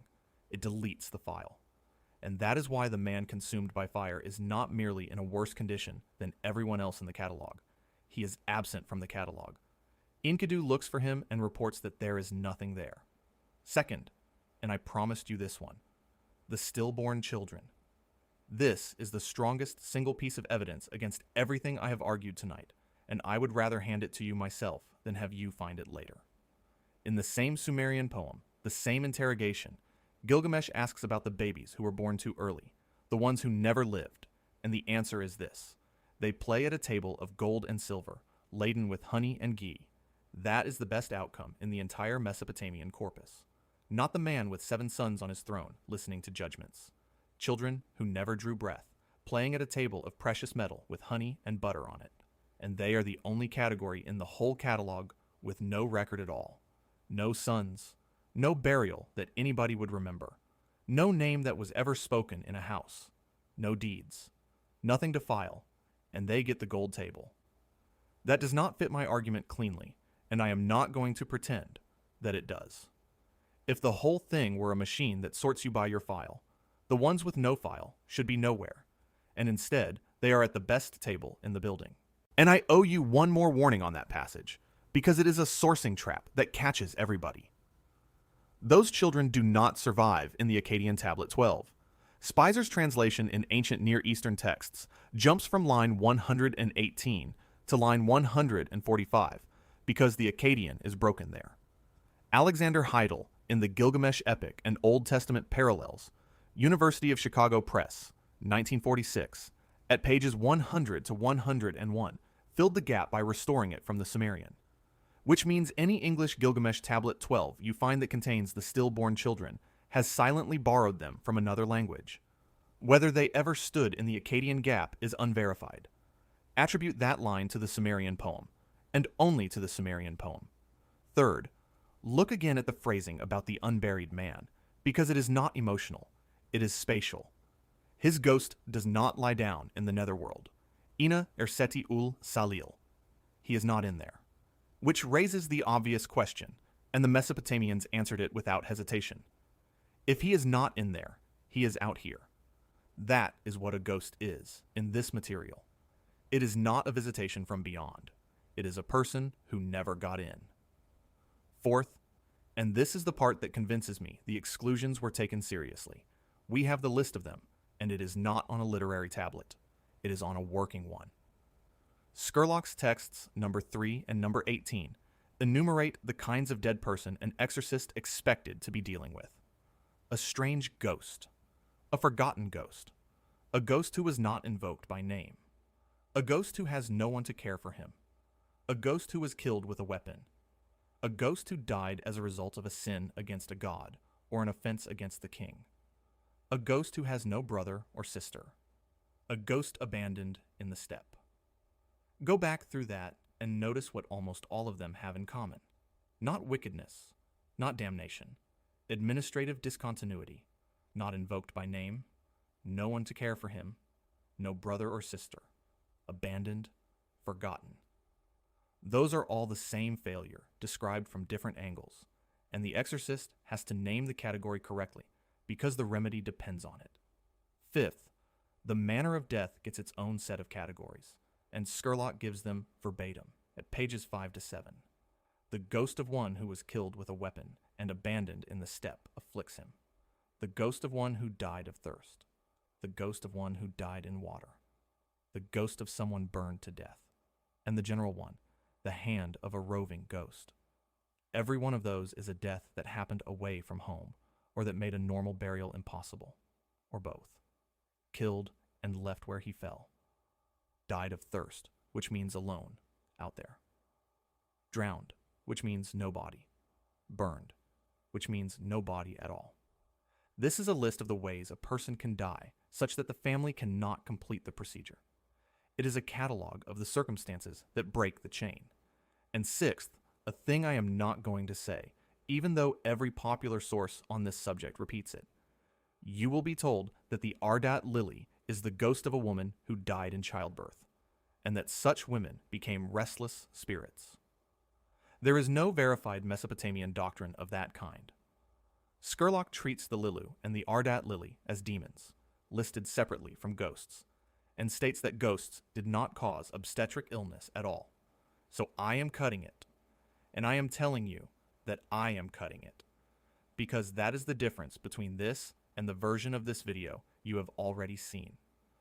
Item 11 was about what is left when the arrangement fails, which is nothing.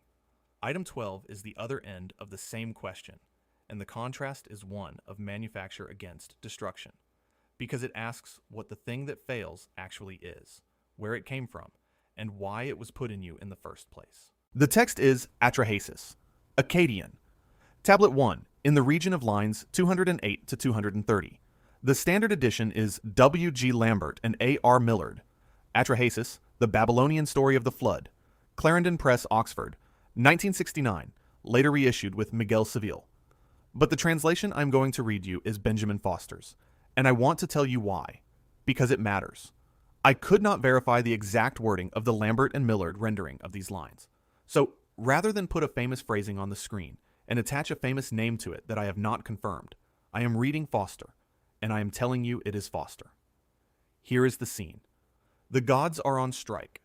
The junior gods have been digging the canals, and they will not do it anymore, and the senior gods decide to make a replacement workforce. And to make it, they kill one of their own. They slaughtered Auilu, who had the inspiration, in their assembly. Nintu mixed clay with his flesh and blood. That same god and man were thoroughly mixed in the clay. From the flesh of the god, the spirit remained. It would make the living know its sign. Lest he be allowed to be forgotten, the spirit remained. I want you to hear what that last part is. It is not a description. It is a purpose clause. It says why the component is there. The part of you that survives your death is not a gift. It is not a spark of the divine in the sense you have been taught. It is not the breath of God. In this account, it is a piece of a murdered god's body, mixed into clay, and it is installed for a stated reason, and the reason is so that a killing would not be forgotten. The thing in you that outlasts you is, in this text, a memory device with a specification. The slain god is named at line 223, and the name is Wa'ila. And there is a corroborating account of the Akkadian term in a survey article by James Battenfield in the Grace Theological Journal, Volume 12, Part 2, 1971, which quotes line 215 as, "Let there be a spirit from the god's flesh," and footnotes the Akkadian word as etemu, ghost, the same word we have been using all night. And then there is the wordplay, and this is where it gets genuinely uncanny. McDougall sets out the chain at page 108, drawing on Botero, Abush, and Ulster. Awilu, which is the ordinary Akkadian word for man. Wa'ila, the name of the slain god. Etemu, the ghost. And Temu, which means intelligence, or consciousness, or the sense in a person's head. Andrew George notes the same family of etymologies independently. The Akkadian words for man, for ghost, and for consciousness are built out of the murdered god's name. And McDougall gives the anatomy that goes with it at pages 107 to 108. The living person is Shiru, flesh, Damu, blood, Libu, the heart, Zumru or Pagru, the body, Esemtu, the skeleton, and Temu, the intelligence. And the Temu is carried in the divine blood, and it is inherited. Mankind, she writes, is made from divine flesh and blood, and this is the part of the human believed to survive after death. Now the mainstream, and here there are two attacks, and one of them is fatal to the way this item is usually presented. The first is straightforward. This is an etiological myth, a story explaining why things are the way they are, and the etymologies are folk etymologies. Mesopotamian scholars adored puns. Pun-based theology is everywhere in this corpus, and the fact that man, ghost, and mind sound like the name of a god in a poem is a scribal game, not a technical specification. Reading a manufactured component out of a story about gods making people from mud is a modern metaphor pushed onto a text whose actual subject is why humans die and gods do not. And the second attack is the one I have to make in my own video, against my own closing item, because Dina Katz says this is not Sumerian at all. Her model of the Sumerian soul is completely different. In the Sumerian material, the animating thing is Im, which means wind present during the funerary ritual, and which becomes the Gidum, the ghost, in the netherworld. And she treats the Akkadian doctrine, the Etemu taken from the flesh of a slain god, as, in her words, a late philosophical development that was not shared by the Sumerians. So the single most striking idea in this entire video, the ghost as an installed part, is on the reading of one of the best scholars in the field, a Babylonian theological innovation, and not a Sumerian belief at all. That is a real cost to my argument, and I am paying it out loud. And there are two more names on this question, because it is genuinely open. W.G. Lambert, in that 1980 essay, treats the soul as inherited from the slain god, and says it reaches the netherworld if properly buried and provided with the customary offerings. Note the condition there. It is ritual, not moral. Not if he was good, if he was buried and fed. And Joanne Scurlock, in a paper from 2016, argues that Mesopotamians understood the surviving part of a person as a complex of elements with differing possibilities of survival, multiple souls, of differing levels of immortality, of which the ghost is only one. And she adds the line that connects straight back to item 11, that certain bad deaths produced very unhappy ghosts. The dedicated study of the question is Tzvi Abush's from 1998, called Ghost and God, and Katz says she agrees with his conclusion in a general sense, but doubts that some of his detailed observations hold for the earlier periods. 4 named scholars, 4 positions, 1 question. What part of you is left? Nobody in the field is telling you the answer with a straight face, and neither am I. While I am being careful, there is one more thing I have to put on the table, and it is the piece that could make my whole honesty block dishonest if I left it out. At the very start of tonight, I told you that the Gnostic material, the archons, and the toll collectors, and the passwords is a separate tradition from a different country and a later century. And it is. But there is a professional Assyriologist who has argued for a connection, and her name is Pirjo Lapinkivi, and her edition of Ishtar's Descent, published in Helsinki in 2010, reads the descent as a mystery of the soul and connects it to Gnostic texts, to the exegesis of the soul, and to the hymn of the pearl. The word resurrection is in the title of her own book. Her edition drew an unusual number of reviews, including a 10-page review article in a German journal, which is not a routine notice for a slim text edition. I have not read those reviews, and I am not going to characterize them. I will say that she belongs to a school of interpretation associated with Simo Parpola, and that the school is contested, and that Gerald Cooper attacked Parpola's approach head-on in a review article in the Journal of the American Oriental Society in the year 2000. So the honest position is this. A serious scholar has argued for a link between the Mesopotamian descent and the Gnostic material. I am not building anything on it. But you should know that a specialist made the case in print because a video that tells you what to dismiss and hides the one professional who disagrees is not an honest video. And the whole reason you are still here is that I said I would not do that. Now here is what I think survives all of it. And it is small, and I think it is unanswerable. Grant that Atrahasis is a myth. Grant that the puns are puns. Grant Katz's point that the Sumerians did not think this. Look only at what the myth chooses to say in the language it was actually written in. The surviving part is given a stated function, and the function is not immortality, not reward, not judgment, not reunion. It is that a thing should not be forgotten. It is a memory device installed at manufacture, with the reason written next to it, which means that a ghost nobody remembers is not a lost soul. It is a component that has failed its specification, and that, precisely and exactly, is what the exorcists of Mesopotamia spent their entire working lives dealing with. 6 things underneath, and they are the last 6. First, the purpose clause. Lest he be allowed to be forgotten, the spirit remained. 11 words. That is the whole argument of this video in a line, written down in Akkadian more than 3,000 years ago. And it is not my inference. It is the text saying why. Second, the failed component, quantified. Scurlock, at page 3 of her 2006 volume. The 352 odd prescriptions for ghost-induced problems which have come down to us from ancient Mesopotamia are distributed in no fixed or canonical order among some 139 texts, most of them written in the Neo-Assyrian period. 352 prescriptions, 139 tablets. That is not a folklore. That is a maintenance manual, and it is the size of a maintenance manual. Third, the failure has a name. In Sumerian writing, it is shu.guidim.ma, and in Akkadian it is Kat Atemmi, the hand of a ghost. And the specialist who handles it is the Ashipu. Skurlock breaks the 352 down at page 5. 2 of them deal with a ghost crying out in the house. 52 deal with apparitions. 125 are too fragmentary to classify, and 173, the largest group by a long way, deal with headaches, ringing or buzzing in the ears, rumbling stomachs, and the like. Fourth, the diagnostic criteria, and I am going to read them exactly as she gives them at page 19, because I know what happens when I read a symptom list out loud.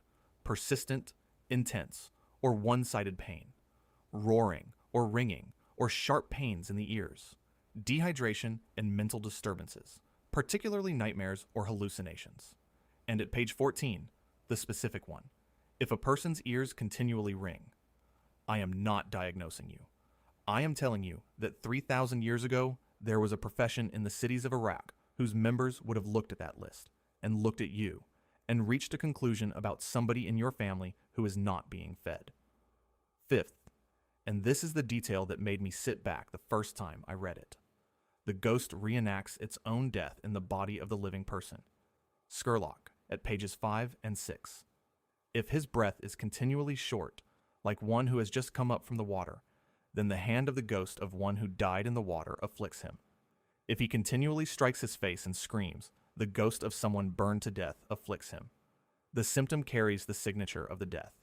Whatever else you think about it, that is a diagnostic scheme with an internal logic, and somebody built it deliberately. And sixth, the thing that persuades me these people were serious, which is what they refused to claim. Skurlock, at page 19 again, sets out what ghosts were held not to cause. Ghosts did not cause obstetric problems, not infant illness, not jaundice, not gallbladder or urinary trouble, not constipation, not coughs, not sore eyes, not toothache, not skin disease, not stroke, not baldness. They had a scope of practice. A charlatan claims everything. A discipline draws a boundary and says, that one is not ours. 3,000 years ago, the men who treated the hand of a ghost knew which illnesses were not their department, and they wrote it down. That is the 12. Here they are, in one line each, and then I am going to stop. 1. The first thing at the entrance is a chief doorkeeper whose name is the command to open up, who cannot decide anything and has to ask his supervisor. 2. There are 7 gates, and at each one something is confiscated, while the same legal formula is recited over it, and the last things taken are the measuring rod and the robe of office. 3. At the end, there is a bench of 7 who render a decision by looking, and the strongest scholarship says they are trying a goddess for usurpation and not judging a human being at all. 4. Somebody wrote the 7 doorkeepers out as a list and totaled it at the bottom. 7 chief doorkeepers of Ereshkigal. 5. In the oldest copy of Nergal and Ereshkigal, a god posts a named guard at every numbered position, and the names are lightning, bailiff, lurker, wind, epilepsy, vertigo, collapse, fever, and scab. 6. There is a vizier called Fate with a disease department, a ferryman whose name is an order about you, and a scribe kneeling with a tablet reading your name to the queen, whose first question is who has taken this man. 7. One Assyrian tablet, 10057, in Berlin, does nothing but count the staff, 15 of them, 2 unidentified, and ends with a corrupt scribe filing the report at the palace as his atonement. 8. Nothing moves in either direction without payment. The collectors themselves cannot be bought, and nobody comes up unless somebody else goes down. 9. The dead are graded, and the index is how many sons you left and how you died.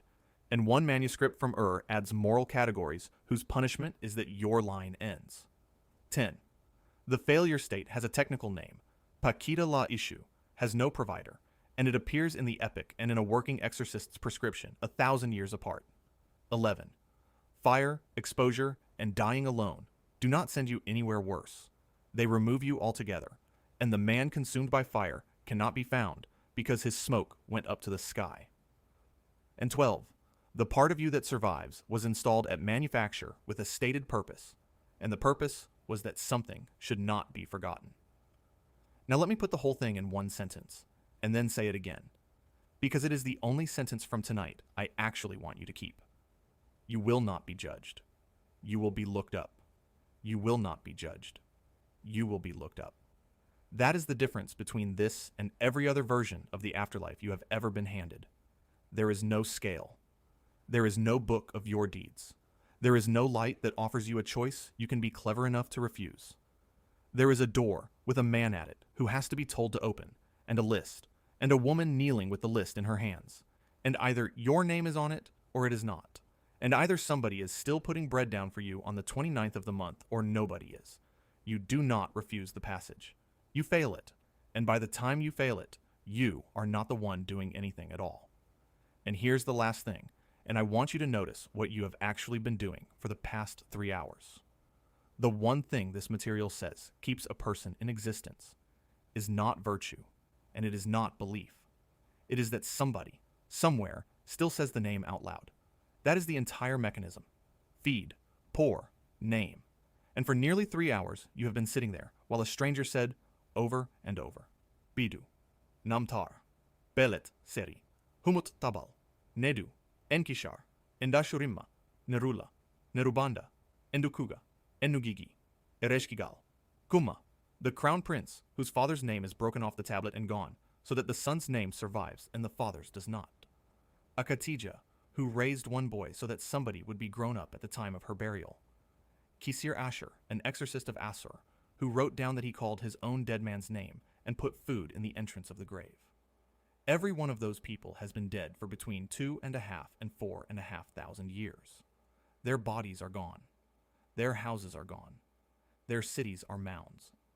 Every condition the tablets say is required for a person to continue has failed completely for all of them. And you just spent an evening saying their names. I do not think that proves anything about the afterlife, and I am not going to insult you by pretending it does. But it is the only test of their idea that anybody has ever been able to run. And tonight, in a small and literal way, it came back positive, lest he be allowed to be forgotten. That is why the part was installed. And here we are, 4,000 years downstream, still doing the one thing the specification asked for. Subscribe and stay with me, because the next one goes further down than this one did. And if you take one thing from tonight, take the number. Vorderasiatisches Museum, Berlin, VAT 10,057. It is real. It is cataloged. The translation is free online, and it has been sitting in a case in Germany since a man named Walter Andre carried it out of the ground at Assur more than 100 years ago, waiting for somebody to read the list